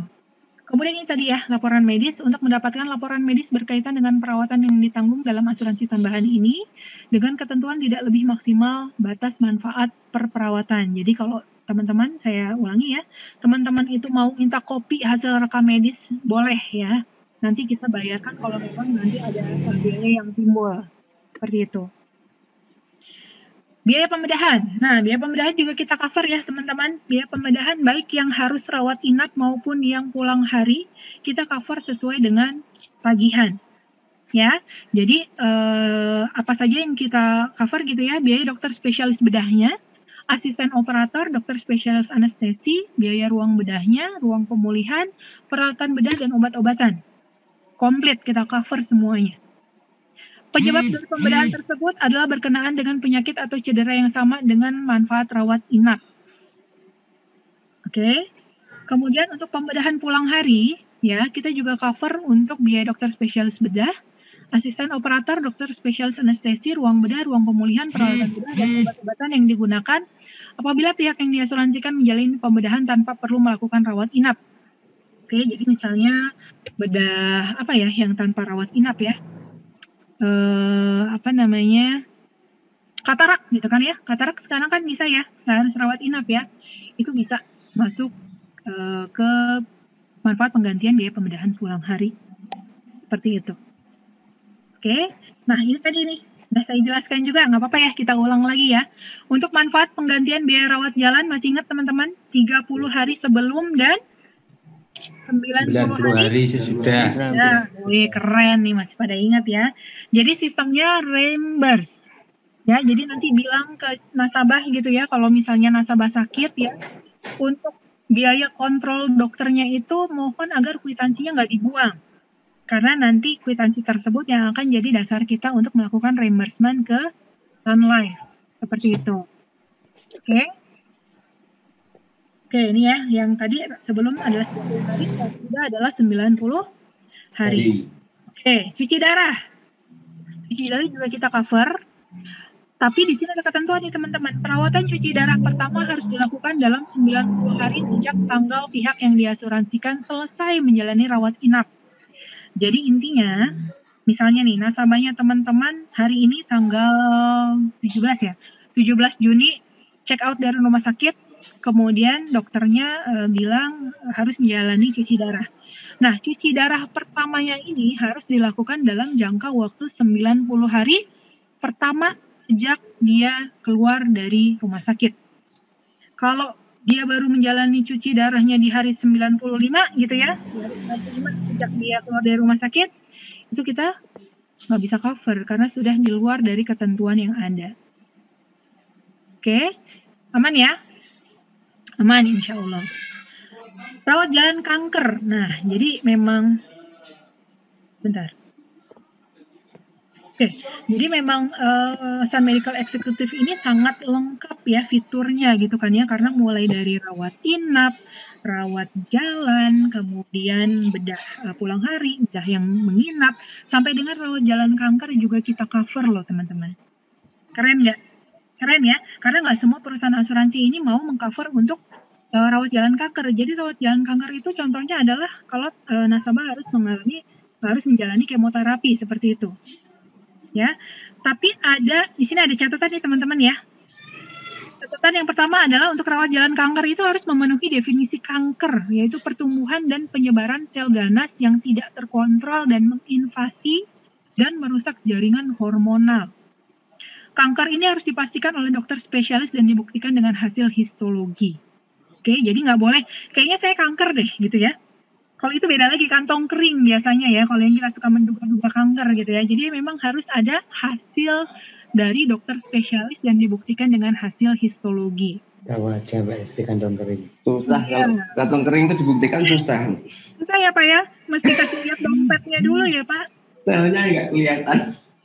Apalagi tanggal segini ya Pak ya, kantong tuh kayaknya, tapi enggak, KSF nggak ada yang kantongnya kering. Kayaknya ngepasin ini Mbak nih. Enggak dong, Kak Sepa saya yakin ya kantongnya tetap Amin. bisa kering karena Amin, amin. tadi kita selalu beraktivitas seperti itu ya. Siap, amin. Apalagi kan komisinya, luar biasa gitu ya. Nanti kalau soal komisi tanya sama Mas Ferry gitu kan ya. Siap. Ada Pak Ferry tenang aja. Kemudian kondisinya kayak gimana nih untuk kanker ya, bukan kantong kering ya. Jadi kalau kankernya itu harus semua karsinoma in situ. Jadi kankernya itu, saya ulangi ya, kondisi yang tidak diasuransikan. Kondisi yang dikecualikan kalau kondisi kankernya adalah karsinoma in situ. Artinya kankernya di situ-situ aja ya, nggak ada penyebaran. Jadi harus yang sifatnya sudah menyebar. Oke. Kemudian ductal karsinoma in situ pada payudara. Kemudian papillary karsinoma pada kantung kemih. Semua kanker kulit kecuali melanoma maligna, penyakit Hodgkin stadium 1 dan semua tumor yang diakibatkan oleh komplikasi atas penyakit AIDS. Itu adalah kondisi kanker yang dikecualikan. Oke ya. Oke. Next. Perawatan kanker pertama harus dilakukan dalam 90 hari sejak tanggal pihak yang diasuransikan selesai menjalani rawat inap. Sama seperti tadi cuci darah ya. Jadi kalau udah keluar dari rumah sakit, kemudian perawatan kanker pertamanya itu harus dilakukan dalam kurun waktu 90 hari pertama sejak keluar dari rumah sakit. Oke, sampai sini oke ya. Nah, nih nggak selesai-selesai gitu ya. Manfaat yang di cover tuh banyak banget kalau nasabah punya Sun Medical Eksekutif. Di sini ada perawat jalan fisioterapi. Ya, jadi misalnya nih nasabah sakit gitu ya, kemudian atas sakitnya tersebut, kemudian nasabah harus melakukan fisioterapi. Misalnya stroke gitu ya, kemudian harus di fisioterapi nih karena untuk latihan jalan lagi, latihan ngomong lagi, seperti itu ya. Kita cover untuk biaya rawat jalan fisioterapinya. Oke, maksimum itu adalah 60 hari per tahun polis dan tidak melebihi batas manfaat harian. Jadi di plan-nya itu ada ya, masing-masing plan itu beda-beda untuk biaya rawat jalan fisioterapinya. Oke, kemudian rawat jalan keadaan darurat karena kecelakaan. Nah, kalau ada nasabah yang mengalami kecelakaan gitu ya, perawatan dan pelayanan yang dijalani oleh nasabah harus dilakukan dalam waktu maksimal 24 jam setelah terjadinya kecelakaan. Karena kan di sini judulnya adalah rawat jalan keadaan darurat. Jadi memang harus kecelakaan yang memang harus segera membutuhkan penanganan dari rumah sakit seperti itu. Kemudian perawatan lanjut oleh dokter atau rumah sakit yang sama untuk cedera yang sesuai dan yang diasuransikan akan diberikan sampai dengan 30 hari sejak terjadinya kecelakaan. Jadi kalau misalnya ternyata cedera gitu ya, ada patah tulang gitu ya, kemudian perawatan lanjutan ini akan diberikan sampai dengan 30 hari ke depan sejak nasabah itu mengalami kecelakaan. Dan ini di cover. Oke? Next, apalagi nih? Gigi. Oke, sama. Gigi ya karena memang pada dasarnya untuk kartu SMA ini tidak mengcover untuk dental ya.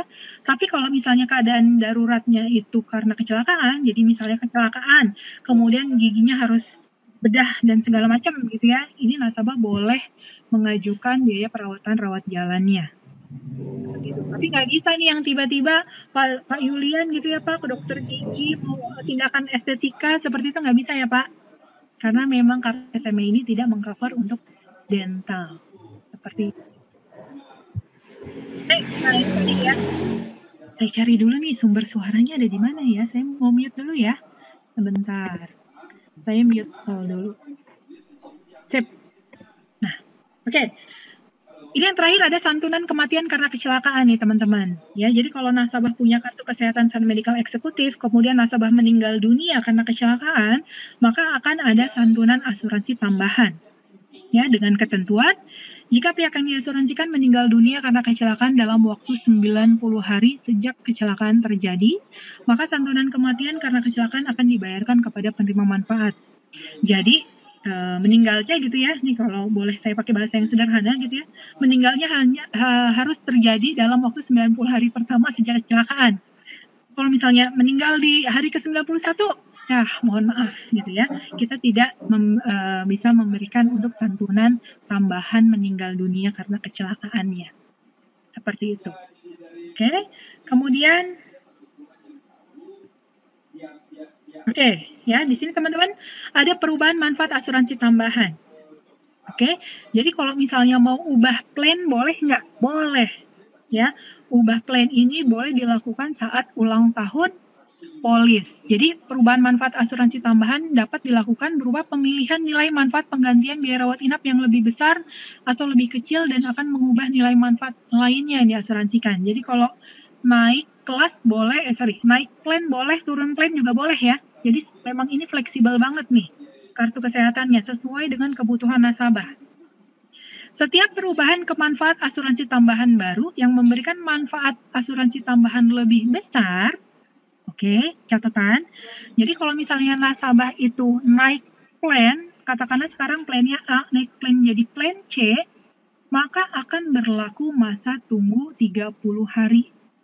Oke, jadi akan berlaku lagi masa tunggu 30 hari. Dan masa penyakit khusus intinya akan berlaku masa tunggu yang tadi di awal tuh. 30 hari, kemudian 1 tahun pertama untuk 18 penyakit khusus. Setiap melakukan upgrade plan seperti itu. Oke ya. Kemudian, nah, kalau nasabah punya 2 kartu asuransi Sun Medical Eksekutif, boleh nggak Mbak? Boleh. Tapi nanti kita punya batasan maksimum. Total batasan manfaat biaya kamar adalah 1,5 juta per hari. Misalnya nih, nasabah ambil plan yang A, B, C, D, E, F. F itu kan 1 juta ya per hari ya. Kemudian dia buka 2 nih atas nama yang sama. Mas Ferry misalnya dua-duanya gitu kan ya. Kalau misalnya Mas Ferry rawat inap, kasihan banget ya. Maaf ya Mas, ceritanya nih Mas, rawat inap, tetap bukan mentang-mentang punya 2 nih, sejuta gitu enggak ya. Tetap manfaat maksimumnya adalah di 1,5 juta. Seperti itu. Oke? Kemudian apalagi ya? Nah, ini penting. Penting pakai banget. Ya. Di sini ada penggunaan manfaat asuransi tambahan dalam masa leluasa. Nih, teman-teman ya. Teman-teman tahu kan ya, jadi kita kan punya grace period berapa hari? Grace period 21 hari. 21 hari. Ada yang lain mungkin grace period? Grace period itu kan masa tenggang gitu. Jadi misalnya Bu Mela itu tanggal pendebatannya setiap tanggal 1. Kan ya. Juni ini udah kebayar, berarti nanti 1 Juli itu akan mulai pendebatan yang bulan berikutnya, seperti itu ya Bu Mela ya. Tapi Sun Life memberikan tenggang waktu nih, grace period, sampai dengan nanti polis dinyatakan lapse. Berapa? Grace periodnya berapa hari teman-teman? 21. Ayo, berapa? 21 itu free look Bapak. Free look ya. Grace period berapa hari teman-teman? 15. Tambahin lagi Pak. Kita kayak lelang gitu ya. 60 hari lama loh grace periodnya Sun Life ya. Kalau saya di asuransi yang dulu itu biasanya 45 hari, tapi kalau di Sun Life grace periodnya adalah 60 hari. Nah, sekarang kalau nasabah punya kartu Sun Medical Eksekutif, kemudian masuk nih masa grace period. Artinya tadi contohnya Bu Mela ya.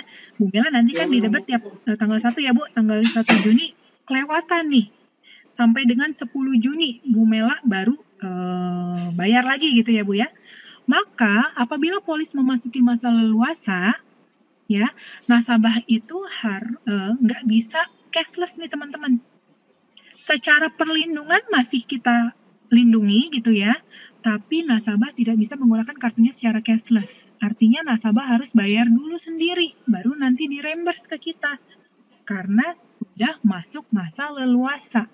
Nah, ini dia yang perlu kita tekankan ya sebagai KSFA untuk nasabah-nasabah yang punya polis kesehatan. Kartu kesehatan maksudnya.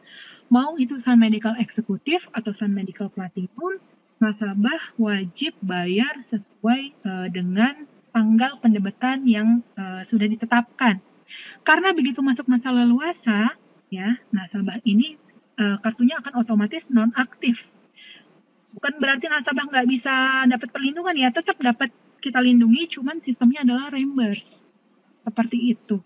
Sampai sini oke ya? Jadi pastikan untuk teman-teman yang nanti menjual untuk produk baik itu SME maupun SMP, diingetin tuh Bapak Ibu, nanti untuk pembayarannya kita arahkan ke auto debit supaya nanti nggak terjadi yang namanya keterlambatan pembayaran seperti itu. Oke, teman-teman? Oke ya. Kemudian, ini, nah pengecualian. Nah ini juga penting nih teman-teman nih. Hal-hal apa yang kita kecualikan di dalam Sun Medical Executive.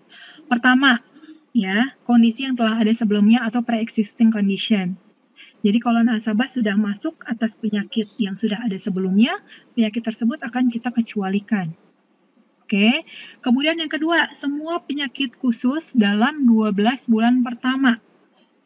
Oke, penyakit khususnya apa aja, Mbak? Nih, di bawah sini ada rincian untuk penyakit khususnya. Ya, Mas Ferry nanti mereka akan teman-teman akan dapat product information summary-nya pasti ya? Ada ya. Jadi aku nggak usah bacain satu-satu ya. Jadi nanti teman-teman KSFA bisa baca di summary produknya ada 18 penyakit khusus yang kita kecualikan di 12 bulan pertama. Oke. Nah, ini di sini ada, tapi saya nggak akan bacain satu-satu. Kemudian masih pengecualian ya. Semua perawatan yang berhubungan dengan tulang belakang dan sumsum tulang belakang. Oke. Kemudian hipertensi, penyakit jantung dan pembuluh darah coronary artery disease, penyakit pembuluh darah otak, termasuk transient, ischemic attack, stroke, sakit kepala, migrain, vertigo, dan kelainan darah. Kemudian juga semua jenis kelainan lutut. Jadi ini masih masuk di 18 penyakit yang dikecualikan. 1 tahun pertama ya. Kemudian pengecualian selanjutnya adalah medical check up. Jadi kartu ini belum bisa ya dipakai untuk medical check up. Kemudian perawatan yang berhubungan dengan kehamilan dan upaya untuk hamil. Kemudian pengujian dan pengobatan impotensi, semua komplikasi yang terjadi karenanya, dan juga penyakit atau sakit yang ditularkan secara seksual. Uji mata, kelainan refraksi mata, penyediaan alat atau perangkat bantu termasuk diantaranya kacamata, kursi roda, dan protesis termasuk lensa. Perawatan dental juga kita kecualikan, kecuali tadi ya, dental kalau memang dia kecelakaan. Donor organ, perawatan dengan tujuan kecantikan, penyakit atau kelainan bawaan, sirkumsisi, bunuh diri, gangguan mental dan kejiwaan, perawatan geriatriks, kemudian perawatan disebabkan oleh pengaruh atau penyalahgunaan narkotika, obat-obatan selain yang digunakan sebagai obat menurut resep yang dikeluarkan oleh dokter, HIV/AIDS, dan kontaminasi nuklir atau zat kimia perang. Kemudian di sini juga kita kecualikan kalau nasabah itu menjalani olahraga-olahraga yang berbahaya, penerbangan komersial, force major, semua yang dikategorikan sebagai vitamin, ya, di umum ya, untuk di asuransi kesehatan, ya, vitamin memang kita kecualikan. Kemudian biaya yang tidak sesuai dengan kenyataan dan keperluan dan bukan biaya wajar yang biasa dibebankan pada perawatan. Dan tindakan melanggar hukum atau tindakan kejahatan atau percobaan melakukan tindakan kejahatan. Jadi kalau misalnya dia dirawat inap, tapi karena dia melakukan kejahatan ya, ini kita akan kecualikan untuk biaya perawatan inapnya. Sampai sini oke? Oke, saya masih punya waktu ya. Oke, sebentar lagi. Nggak ada selesainya nih manfaat yang diberikan oleh Sun Medical Executive. Ada ya tambahannya ya. Manfaat tambahan yang di sini diberikan oleh nasabah adalah manfaat tambahan untuk mengajukan pendapat medis kedua atau second opinion. Ya, jadi kalau misalnya ada nasabahnya Pak Zulkifli nih Pak, terdiagnosa amit-amit gitu, kanker gitu ya Pak. Kemudian wah kayaknya saya harus second opinion deh, saya kurang yakin deh sama hasil diagnosa dari rumah sakit tersebut gitu kan ya. Silakan nasabah mengajukan pendapat medis kedua yang ditujukan ke PT Nucleus Precise ini ya. Nanti juga ada di PIS teman-teman alamat dan nomor teleponnya. Jadi nanti nasabah kita berikan kita berikan fasilitas pendapat medis kedua tanpa biaya apapun. Karena ini merupakan fitur tambahan yang kita berikan apabila nasabah memiliki kartu kesehatan Sun Medical Executive. Oke, jadi nanti nasabah akan mendapatkan gambaran yang lebih lengkap tentang kondisi medis pasien gitu ya. Kemudian memperoleh diagnosis yang lebih akurat, Kemudian dari pihak Nucleus Precise juga akan memberikan usulan prosedur terapi terkini sesuai dengan penyakit yang diidap oleh pasien tersebut dan dapat memberikan ramalan perjalanan penyakit atau prognosis. Ya, jadi kalau misalnya kita mau second opinion ke rumah sakit lain pasti ngeluarin biaya lagi gitu ya. Tapi kalau teman-teman memilih jalur pendapat medis kedua lewat PT Nucleus Precise ini, nasabah bisa mendapatkan second opinion yang lebih rinci lagi tanpa biaya apapun, seperti itu. Jadi nanti saya langsung ke sini aja ya. Jadi nanti nasabah tinggal ada formulir yang harus diisi, ada form informasi peserta dan form surat kuasa, kemudian lampirkan juga fotokopi KTP, resume medis, diagnosis dan salinan hasil diagnosis serta medical history. Kemudian kirimkan semua dokumen ini ke PT Nucleus Precise. Tadi alamatnya sudah di depan, bisa dilihat juga di PIS, nanti akan diberikan oleh timnya Mas Ferry. Kemudian dalam 14 hari kerja, ya hasilnya nanti akan dikirimkan dari PT Nucleus Precise ke alamat nasabah langsung. Oke ya. Kemudian, yang terakhir, kita juga ada fasilitas Major Medical Rider, yaitu kita bisa menambahkan manfaat atau meningkatkan batas tahunan dari Sunmed yang kita punya sekarang. Oke. Untuk manfaat tambahan MMR ini hanya berlaku untuk plan A, B, C. Masih ingat ya, kalau nasabah punya plan A berarti kan tahunannya batasnya hanya 100 juta. Kemudian dia mau naikin nih limit tahunannya, bisa nggak? Bisa. Ya, diajukan dari awal saat pengajuan polis. Oke. Kemudian selisih lebih manfaat baru dengan manfaat sebelumnya hanya akan berlaku setelah lewat masa tunggu ya. Jadi tetap berlaku masa tunggu 30 hari. Dan manfaat MMR akan berakhir apabila manfaat asuransi tambahan Sun Medical Executive Syariah berubah menjadi plan D, E, F, G. Jadi untuk nasabah yang punya plan A, B, C, nasabah boleh meningkatkan batas tahunan, limit tahunannya supaya lebih tinggi nih. Tentunya nanti akan ada biaya tambahan yang harus dibayar oleh nasabah. Makanya tadi diajukannya di awal saat pengajuan polis. Seperti itu. Oke, terima kasih teman-teman semua. Saya kembalikan dulu ke duo, apa tadi namanya? Kok saya tiba-tiba lupa? Virgin. Kedua Virgin, silakan duo Virgin kalau ada pertanyaan mungkin. Oke, baik Bapak Ibu. Alhamdulillah, terima kasih, tepuk tangan dong untuk Kakak Dian.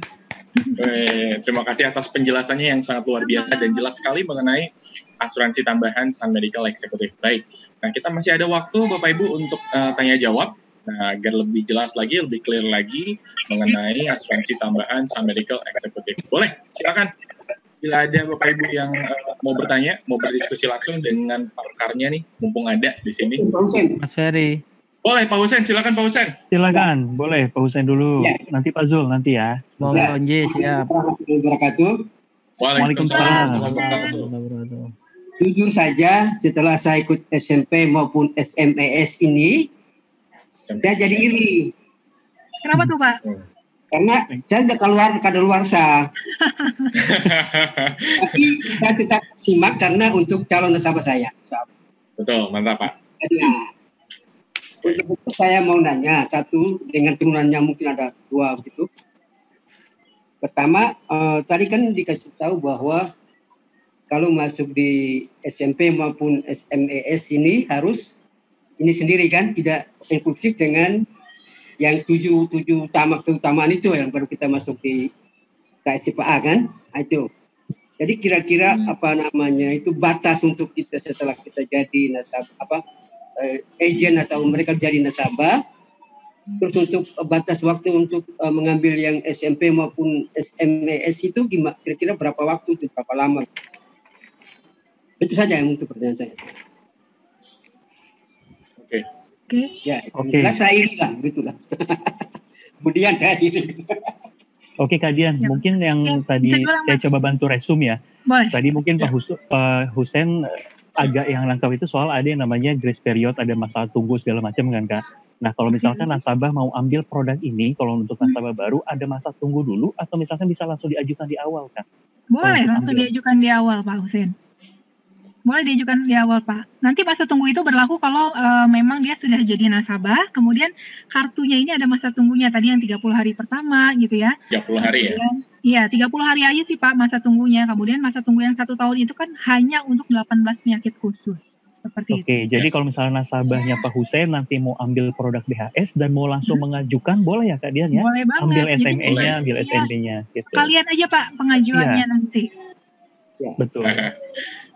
Gimana Pak Hussein? Ya, Jelas? karena Oke, Pak. pada luar, maka saya nggak mau. Tapi saya tetap Boleh nanti kemarin sampai sekarang ini ada yang ketawa di belakang sana. Oh iya, siap Pak Hussein. Ya mudah-mudahan jelas. Ya. Terima kasih Kak Dian. Yuk kita ke Pak Zul dulu. Silakan. Sambil dengar. Pak Zul boleh? Baik, satu lagi nih Kak Dian. Kalau tadi kan dikatakan bahwa ada satu akomodasi ketika usia tertanggung asuransi tadi di bawah 15 tahun maka akan dapat. Tapi ketika misalkan usia tertanggung yang diasuransikan di atas 15 tahun, apakah akomodasi ini tetap dapat apa enggak? Terima kasih.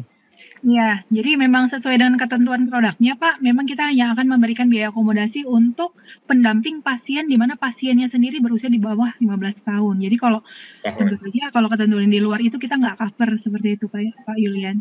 Oh iya, terima kasih Kak Dian. Karena kan sifatnya prinsipnya adalah kita memberikan manfaat untuk di bawah 15 tahun, berarti kan kita kategorikan di usia anak-anak seperti itu ya Pak ya? Iya betul. Biasanya di range usia tersebut yang memang membutuhkan pendampingan seperti itu. Makanya orang yang mendampingi di rumah sakit itu kita berikan fasilitas akomodasi untuk pendamping pasien. Oh baik, terima kasih. Ya. Ini nanti akan saya Mungkin ralat opsinya informasi ke calon nasabah nih Kak Dian. Siap. Ya Mantap, betul. Pak.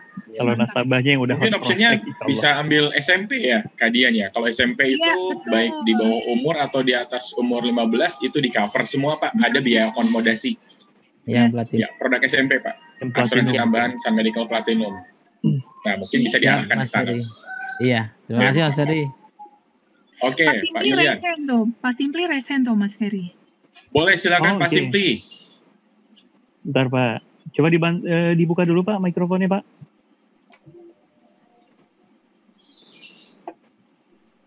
Ya, silakan Pak. Tutup lagi. Silakan Pak. Oke. Baik. Terima kasih kesempatan diberikan dan Silakan Pak. Ya Pak. ya tadi penjelasan Mbak Dian malah apa istilahnya rembes rider ya. Reimbursement. Gimana Pak? Reimbursement. Iya, khusus untuk ini asuransi tambahan. Gimana Pak? Bisa diulangi? Halo. Iya Pak. Ya, silakan Pak. Ya, cari yang kurang bagus ini. Siap. Ya, halo. Iya Pak, silakan Pak. Iya. Ini saya penjelasan lagi masalah sistem members tadi yang Members untuk asuransi tambahan. Iya, kira-kira sistem members ini apa saja seandainya nasabah saya Mas Rumaki. Terus itu tahap pertama kan dia harus bayar dengan uangnya sendiri ya. Oke. Silakan Pak Iya. dilanjutkan dulu. Jadi masa tunggu itu berarti misalnya 30 hari atau berapa hari begitu. Kira-kira apa saja yang dia persiapkan untuk memperlengkapi pencairan dana dari asuransi itu. Oke, baik. Ya, ada hal-hal yang dia lengkapi gitu. Oke, baik Pak. Ya, terima kasih Mbak Dian. Sama-sama Pak Simply. Saya mau jelaskan dulu, saya ulang sih sebenarnya. Saya akan mengulang dulu. Kalau untuk nasabah, asalkan memang nasabah itu datang ke rumah sakit rekanan dan sesuai dengan plan kartu yang dia miliki, maka nasabah tidak perlu melakukan reimbursement, Pak. Jadi kita akan cover as charge atau sesuai dengan tagihan yang muncul. Tapi reimbursement itu berlaku kalau pertama tadi ya, dia rawat jalan karena yang 30 hari dan 90 hari tadi Pak. Karena prinsipnya semua yang rawat inap itu charge. Semua yang rawat inap itu akan dibayarkan sesuai tagihan. Yang rawat jalan itu baru kita akan ajukan secara reimbursement.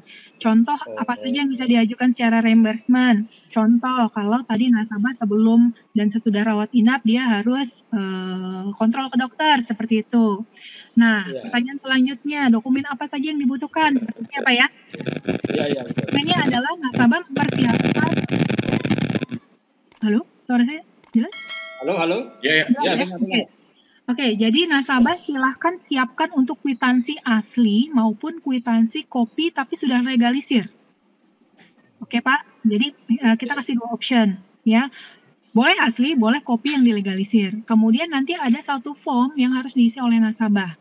Formnya ini nanti kalau di tempat teman-teman agent itu bisa unduh di My Sun Advisor. Tapi kalau untuk semua yang sifatnya dokumen form-form itu bisa dilengkapi sama tim Mas Inggit mungkin ya? Ya, betul Mbak. Ya, jadi nanti teman-teman dari teman-teman Keling ini yang akan nanti menginformasikan dokumen-dokumen yang dimiliki oleh Sunlight misalnya.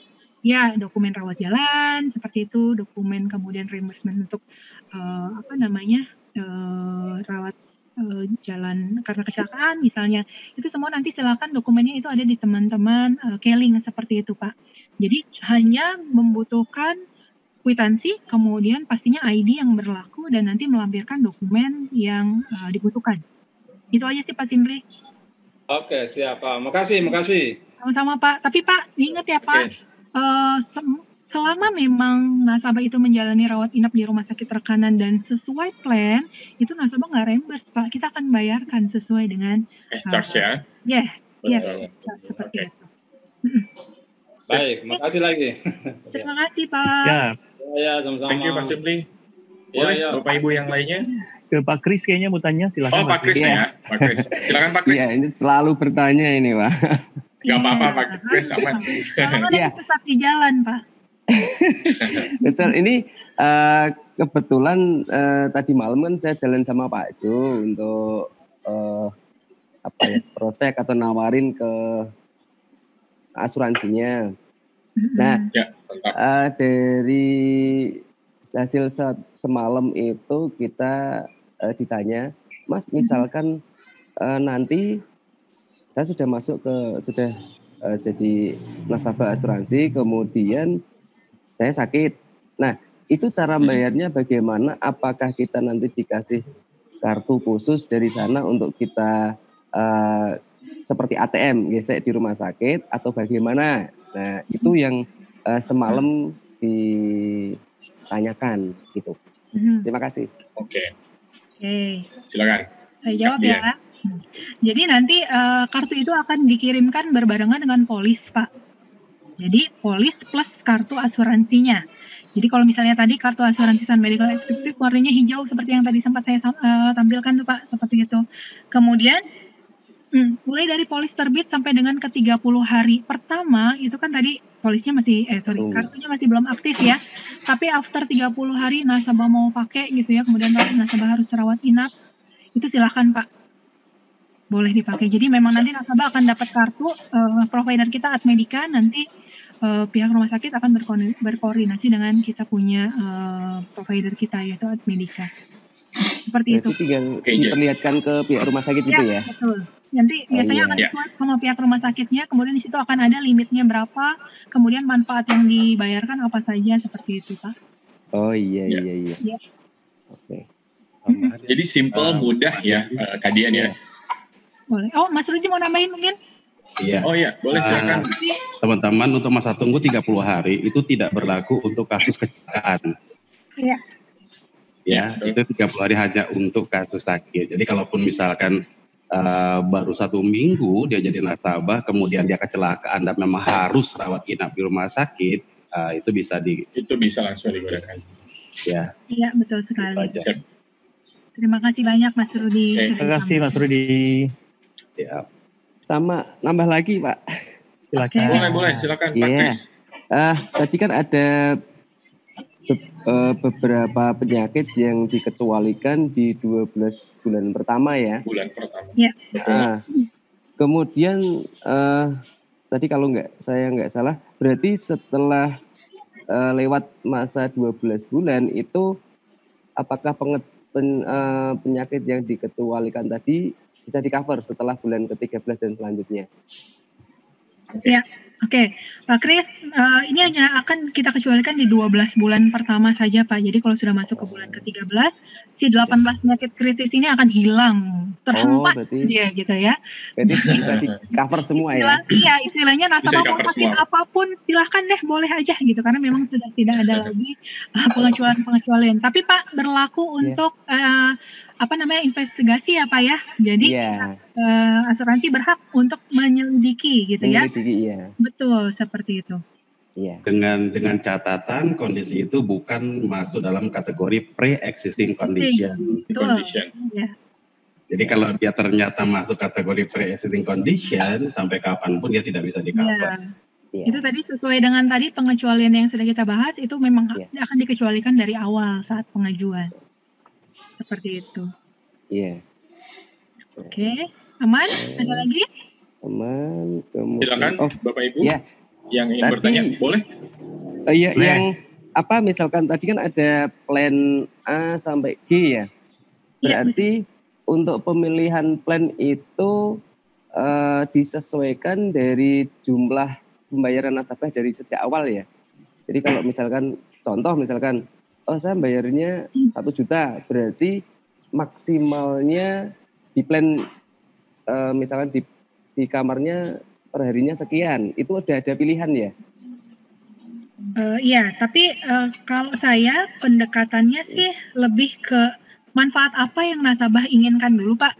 Gitu kan, ya. Kemudian baru nanti kita tentukan untuk biaya kontribusi yang harus dibayarkan. Karena kalau kita udah patok dulu di kontribusinya, nasabah akan agak terbatas gini nih, seperti itu. Jadi mungkin nasabah sekarang bayarnya 1 juta kontribusinya, kemudian dia hanya bisa dapat yang plan C katakan. Sementara dari hasil fact finding kita harusnya dia dapat yang 1 juta gitu kan ya, dapat 1 juta per hari. Jadi better konsultasi lebih dalam dulu, nasabah kebutuhannya seperti apa, nanti baru disesuaikan dengan preminya. Kalau saya sih lebih nyaman seperti itu Pak. Jadi benar-benar nanti nasabah dapat apa yang dia inginkan. Betul. Ya. Oke. Masih ada Pak Kris catatannya, boleh disampaikan semua. Habiskan dulu Pak. Iya banget nih. Wah, luar biasa. Dapat hadiah nih dari Mas Ferry ya. Karena dia belajar yang baik sekali ya. Catatannya ini termasuk yang rajin nih. Mau doanya lah nanti semoga yang semalam deal lah. Amin. Mau tahunan kayaknya. Wes mantap. Ya, lagi kejar tab ya. Iya, Pak Ju, bantuin Pak Ju. Wes siap Pak Ju. Boleh Bapak Ibu yang lain silakan. Tanya ya. Boleh Bu Mela. Ya. Bu. Kalau untuk yang udah punya BPJS, enaknya kita rekomendasikan Sun Medical itu atau Platinum ya? Eksekutif atau Platinum ya? Baik Bu Mela, terima kasih pertanyaannya. Salah satu manfaat atau kelebihan yang kita punya kan memang kita bisa double cover dan bisa koordinasi manfaat. Ya, jadi kalau misalnya nasabah itu punya BPJS, kemudian katakanlah total tagihannya 10 juta, BPJS hanya cover 5 juta, katakanlah seperti itu ya. Kemudian 5 jutanya ini bisa dikoordinasi benefitkan ke Sun Life. Tapi memang sesuai dengan ketentuan yang kita punya, kita harus terima dulu semua dokumen, semua kwitansi dari rumah sakit. Masalahnya, bukan masalah sih, yang kita temui di lapangan adalah kesulitan dalam hal kita meminta rincian dari rumah sakit kalau kita pakai BPJS. Jadi di beberapa kota sering sekali saya dapat pertanyaan, Mbak, nasabah mau koordinasi benefit tapi rumah sakitnya nggak mau ngeluarin rincian tagihan. Nah, kalau kayak gitu kan berarti bolanya bukan di Sun Life nih. Karena kita pasti akan bayarkan sesuai dengan koordinasi manfaat yang ada, asalkan memang dokumennya terpenuhi. Nah, kalau dokumennya nggak terpenuhi kan kita juga nggak ada dasar untuk membayarkan seperti itu Bu Mela. Itu yang pertama. pada dasarnya berarti baik untuk Sun Medical Executive maupun Platinum, dua-duanya bisa di coordination benefit, seperti itu. Nah, sekarang pertanyaan lanjutan. Jadi lebih baik saya tawarin yang mana nih Mbak? Yang eksekutif atau yang Platinum? Nah, kalau pertanyaan seperti ini kita balik lagi ke kebutuhan nasabahnya, Bu. Karena asuransi ini kan komitmennya jangka panjang seperti itu ya. Dan mungkin kita juga sudah sama-sama tahu bahwa untuk yang asuransi Sun Medical Platinum, karena memang wilayah cakupan untuk wilayah geografisnya itu lebih jauh ya, bahkan bisa melindungi sampai ke seluruh dunia dengan fasilitas yang premium pula. Berarti kan memang harganya gitu ya, biaya polisnya itu lebih tinggi dibandingkan dengan Sun Medical Executive. Karena kalau ada istilah ada harga ada rupa gitu ya Bu ya. Karena Sun Medical Platinum memang sesuai dengan namanya kita peruntukan untuk nasabah-nasabah yang platinum seperti itu.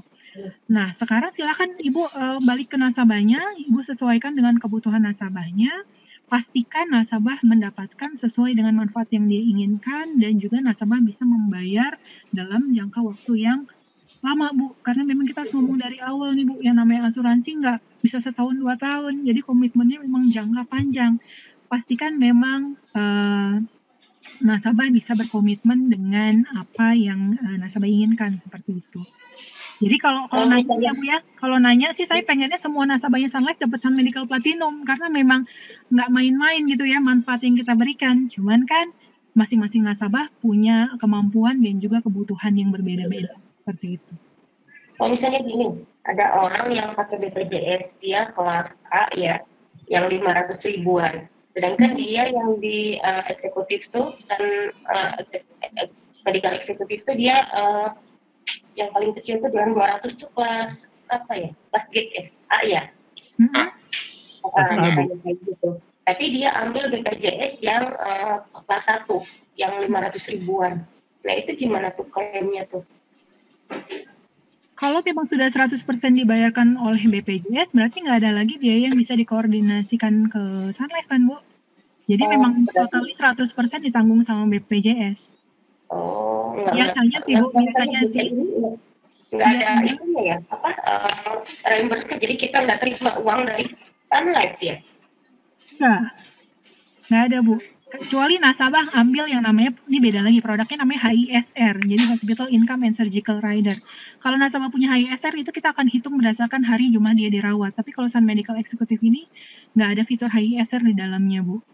Tapi gini Bu Mela, biasanya yang kita tawarkan, kalau memang nasabah itu sudah punya BPJS, kita tawarkan di yang limit lebih besar lagi untuk Sun Medical Executive maupun Sun Medical Platinumnya. Karena di sini kita jual fasilitasnya Bu. Jadi jangan nasabah udah punya BPJS 500 ribu nih, kemudian kita tawarkan SME yang 200 ribu. Ya secara fasilitas nasabah nggak akan mendapatkan manfaat maksimumnya gitu. Justru kita tawarkan di range harga atau plan yang lebih tinggi dibanding BPJS yang sudah dia punya sekarang, supaya memang kelihatan nih Bu bedanya. Misalnya satu, kalau BPJS kan kamu ngantri, kalau kamu pakai Sun Medical Executive nggak pakai tuh ngantri-ngantri gitu ya. Kemarin nih saya mau sharing. Kemarin saya antar anak ke rumah sakit, antrian BPJS itu Masya Allah panjang sekali. Sementara karena saya punya kartu kesehatan pribadi, itu saya nggak harus ngantri, saya bisa langsung ke kasirnya, kan juga beda ya kasir BPJS dengan kasir asuransi yang swasta. Jadi yang fitur-fitur seperti itu bisa Ibu jual nih Bu Mela. Nggak pakai ngantri, kemudian juga kamarnya insya Allah kan gitu ya, biasanya kalau kita pakai apa BPJS, oh kamarnya penuh. Perlu rujukan. Ya, sering tuh. BPJS sama BPJS penuh. Tapi begitu kita keluarin asuransi yang swasta, oh ada kamarnya kosong. Kayak gitu. Fasilitas yang seperti itu yang kita jual kepada nasabah. Betul. Sama-sama Ibu. Itu memang pembahasan soal BPJS itu memang paling menarik sih Kadian, betul ya. Memang kan kita paling banyak karena emang udah jadi kewajiban juga gitu dari pemerintah gitu ya. Ya lagi-lagi kan kita ngomong kalau untuk nasabah itu kita lagi-lagi ada celah mana yang bisa kita masukin untuk si yang sudah pegang BPJS gitu. Tadi salah satunya itu Bapak Ibu. Salah satunya adalah kenyamanan dan juga kemudahan itu seperti itu. Oke, ada Bu Rita mau bertanya lagi kan sepertinya nih. Silakan Bu Rita. Oke. Nah, jadi Bu, pertanyaan pertama, apakah asuransi Sun Life ini mengcover masalah estetika ya? Karena kan kalau di BPJS, kalau untuk estetika mereka nggak mau tanggung sedikit pun gitu. Misalnya contoh mungkin ada yang mau memperbagus wajah gitu ya kan? Ya. Nah, yang kedua, misalnya kita punya asuransi 2 BPJS dan Sun Life.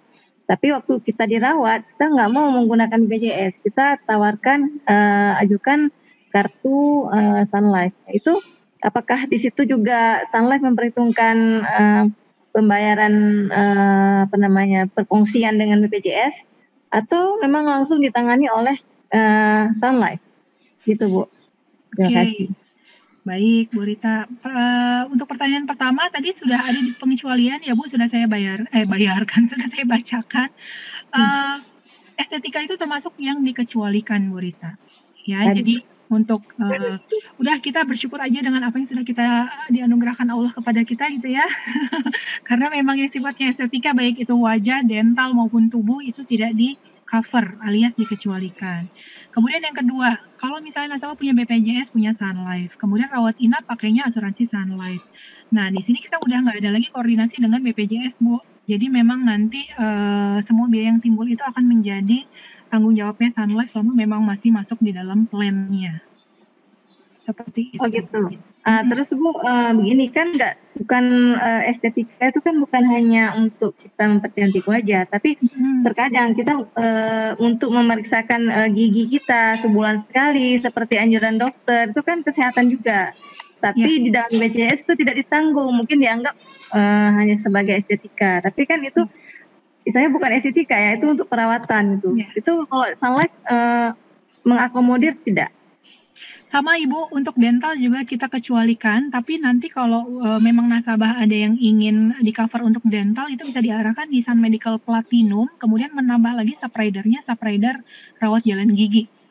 Seperti itu. Tapi kalau untuk di Sun Medical Executive ini, segala sesuatu yang berhubungan dengan dental, kecuali kecelakaan tadi ya, kecelakaan, kemudian dia butuh perawatan atas dental gitu ya, itu di-cover. Tapi kalau yang rawat jalan karena dental, itu dikecualikan Bu Rita.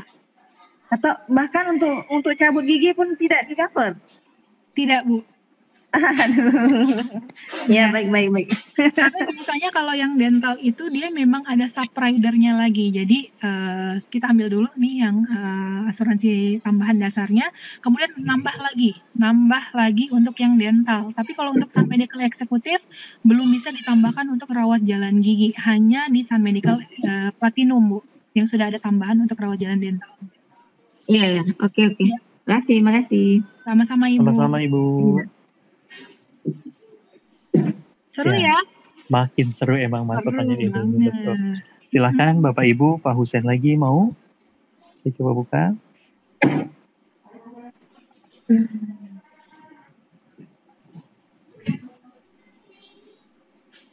Boleh dicoba dibuka Pak? Saya kesulitan Pak Husen mau. Saya nggak bisa unmute juga, harus sendiri sepertinya. Ya, sudah. Silakan Pak. Okay. Tadi kan saya sudah janji ada 2 turunan kan. Yang pertama dan ini 2 turunan ini yang saya mau nanya. Yang pertama, ada limitnya itu, batasnya itu kan. Kalau di untuk nasabah itu kan ada yang 500 dan ke atasnya kan.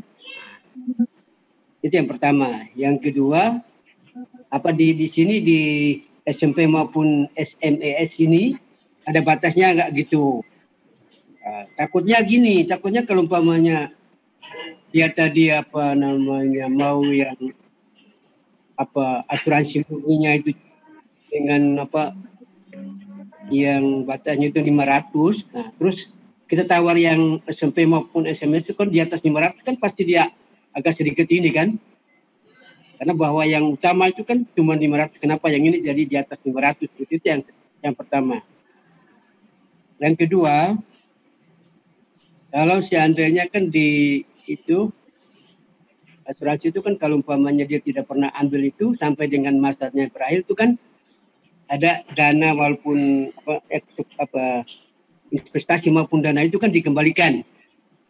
Sesuai dengan itu pertanggungan itu dikembalikan. Seandainya di sini di SMP maupun di SMES ini, seandainya ya tahu dia sakit tapi sakitnya cuma asam urat naik, asam lambung naik, toh. Jadi terus sampai dia usia umpamanya batas kontrakannya itu dia tidak menggunakan itulah, dia tidak mengambil manfaat dari itu. Kira-kira dana yang dia itunya itu kira-kira gimana begitu. Makasih sebelumnya. Assalamualaikum warahmatullahi wabarakatuh. Waalaikumsalam warahmatullahi wabarakatuh. Ya, jadi pertanyaan pertama adalah soal limit kakak, gitu Kak Dian. Soal limit tahunan segala macam. Ini tadi mungkin juga Pak Husen ada kelewat mungkin Kak. Ini untuk soal limit tahunan, ini juga berlaku untuk SMA ini Kak, SME. Oke, sebentar. Di rumah saya lagi azan, boleh kita dengerin dulu sebentar ya?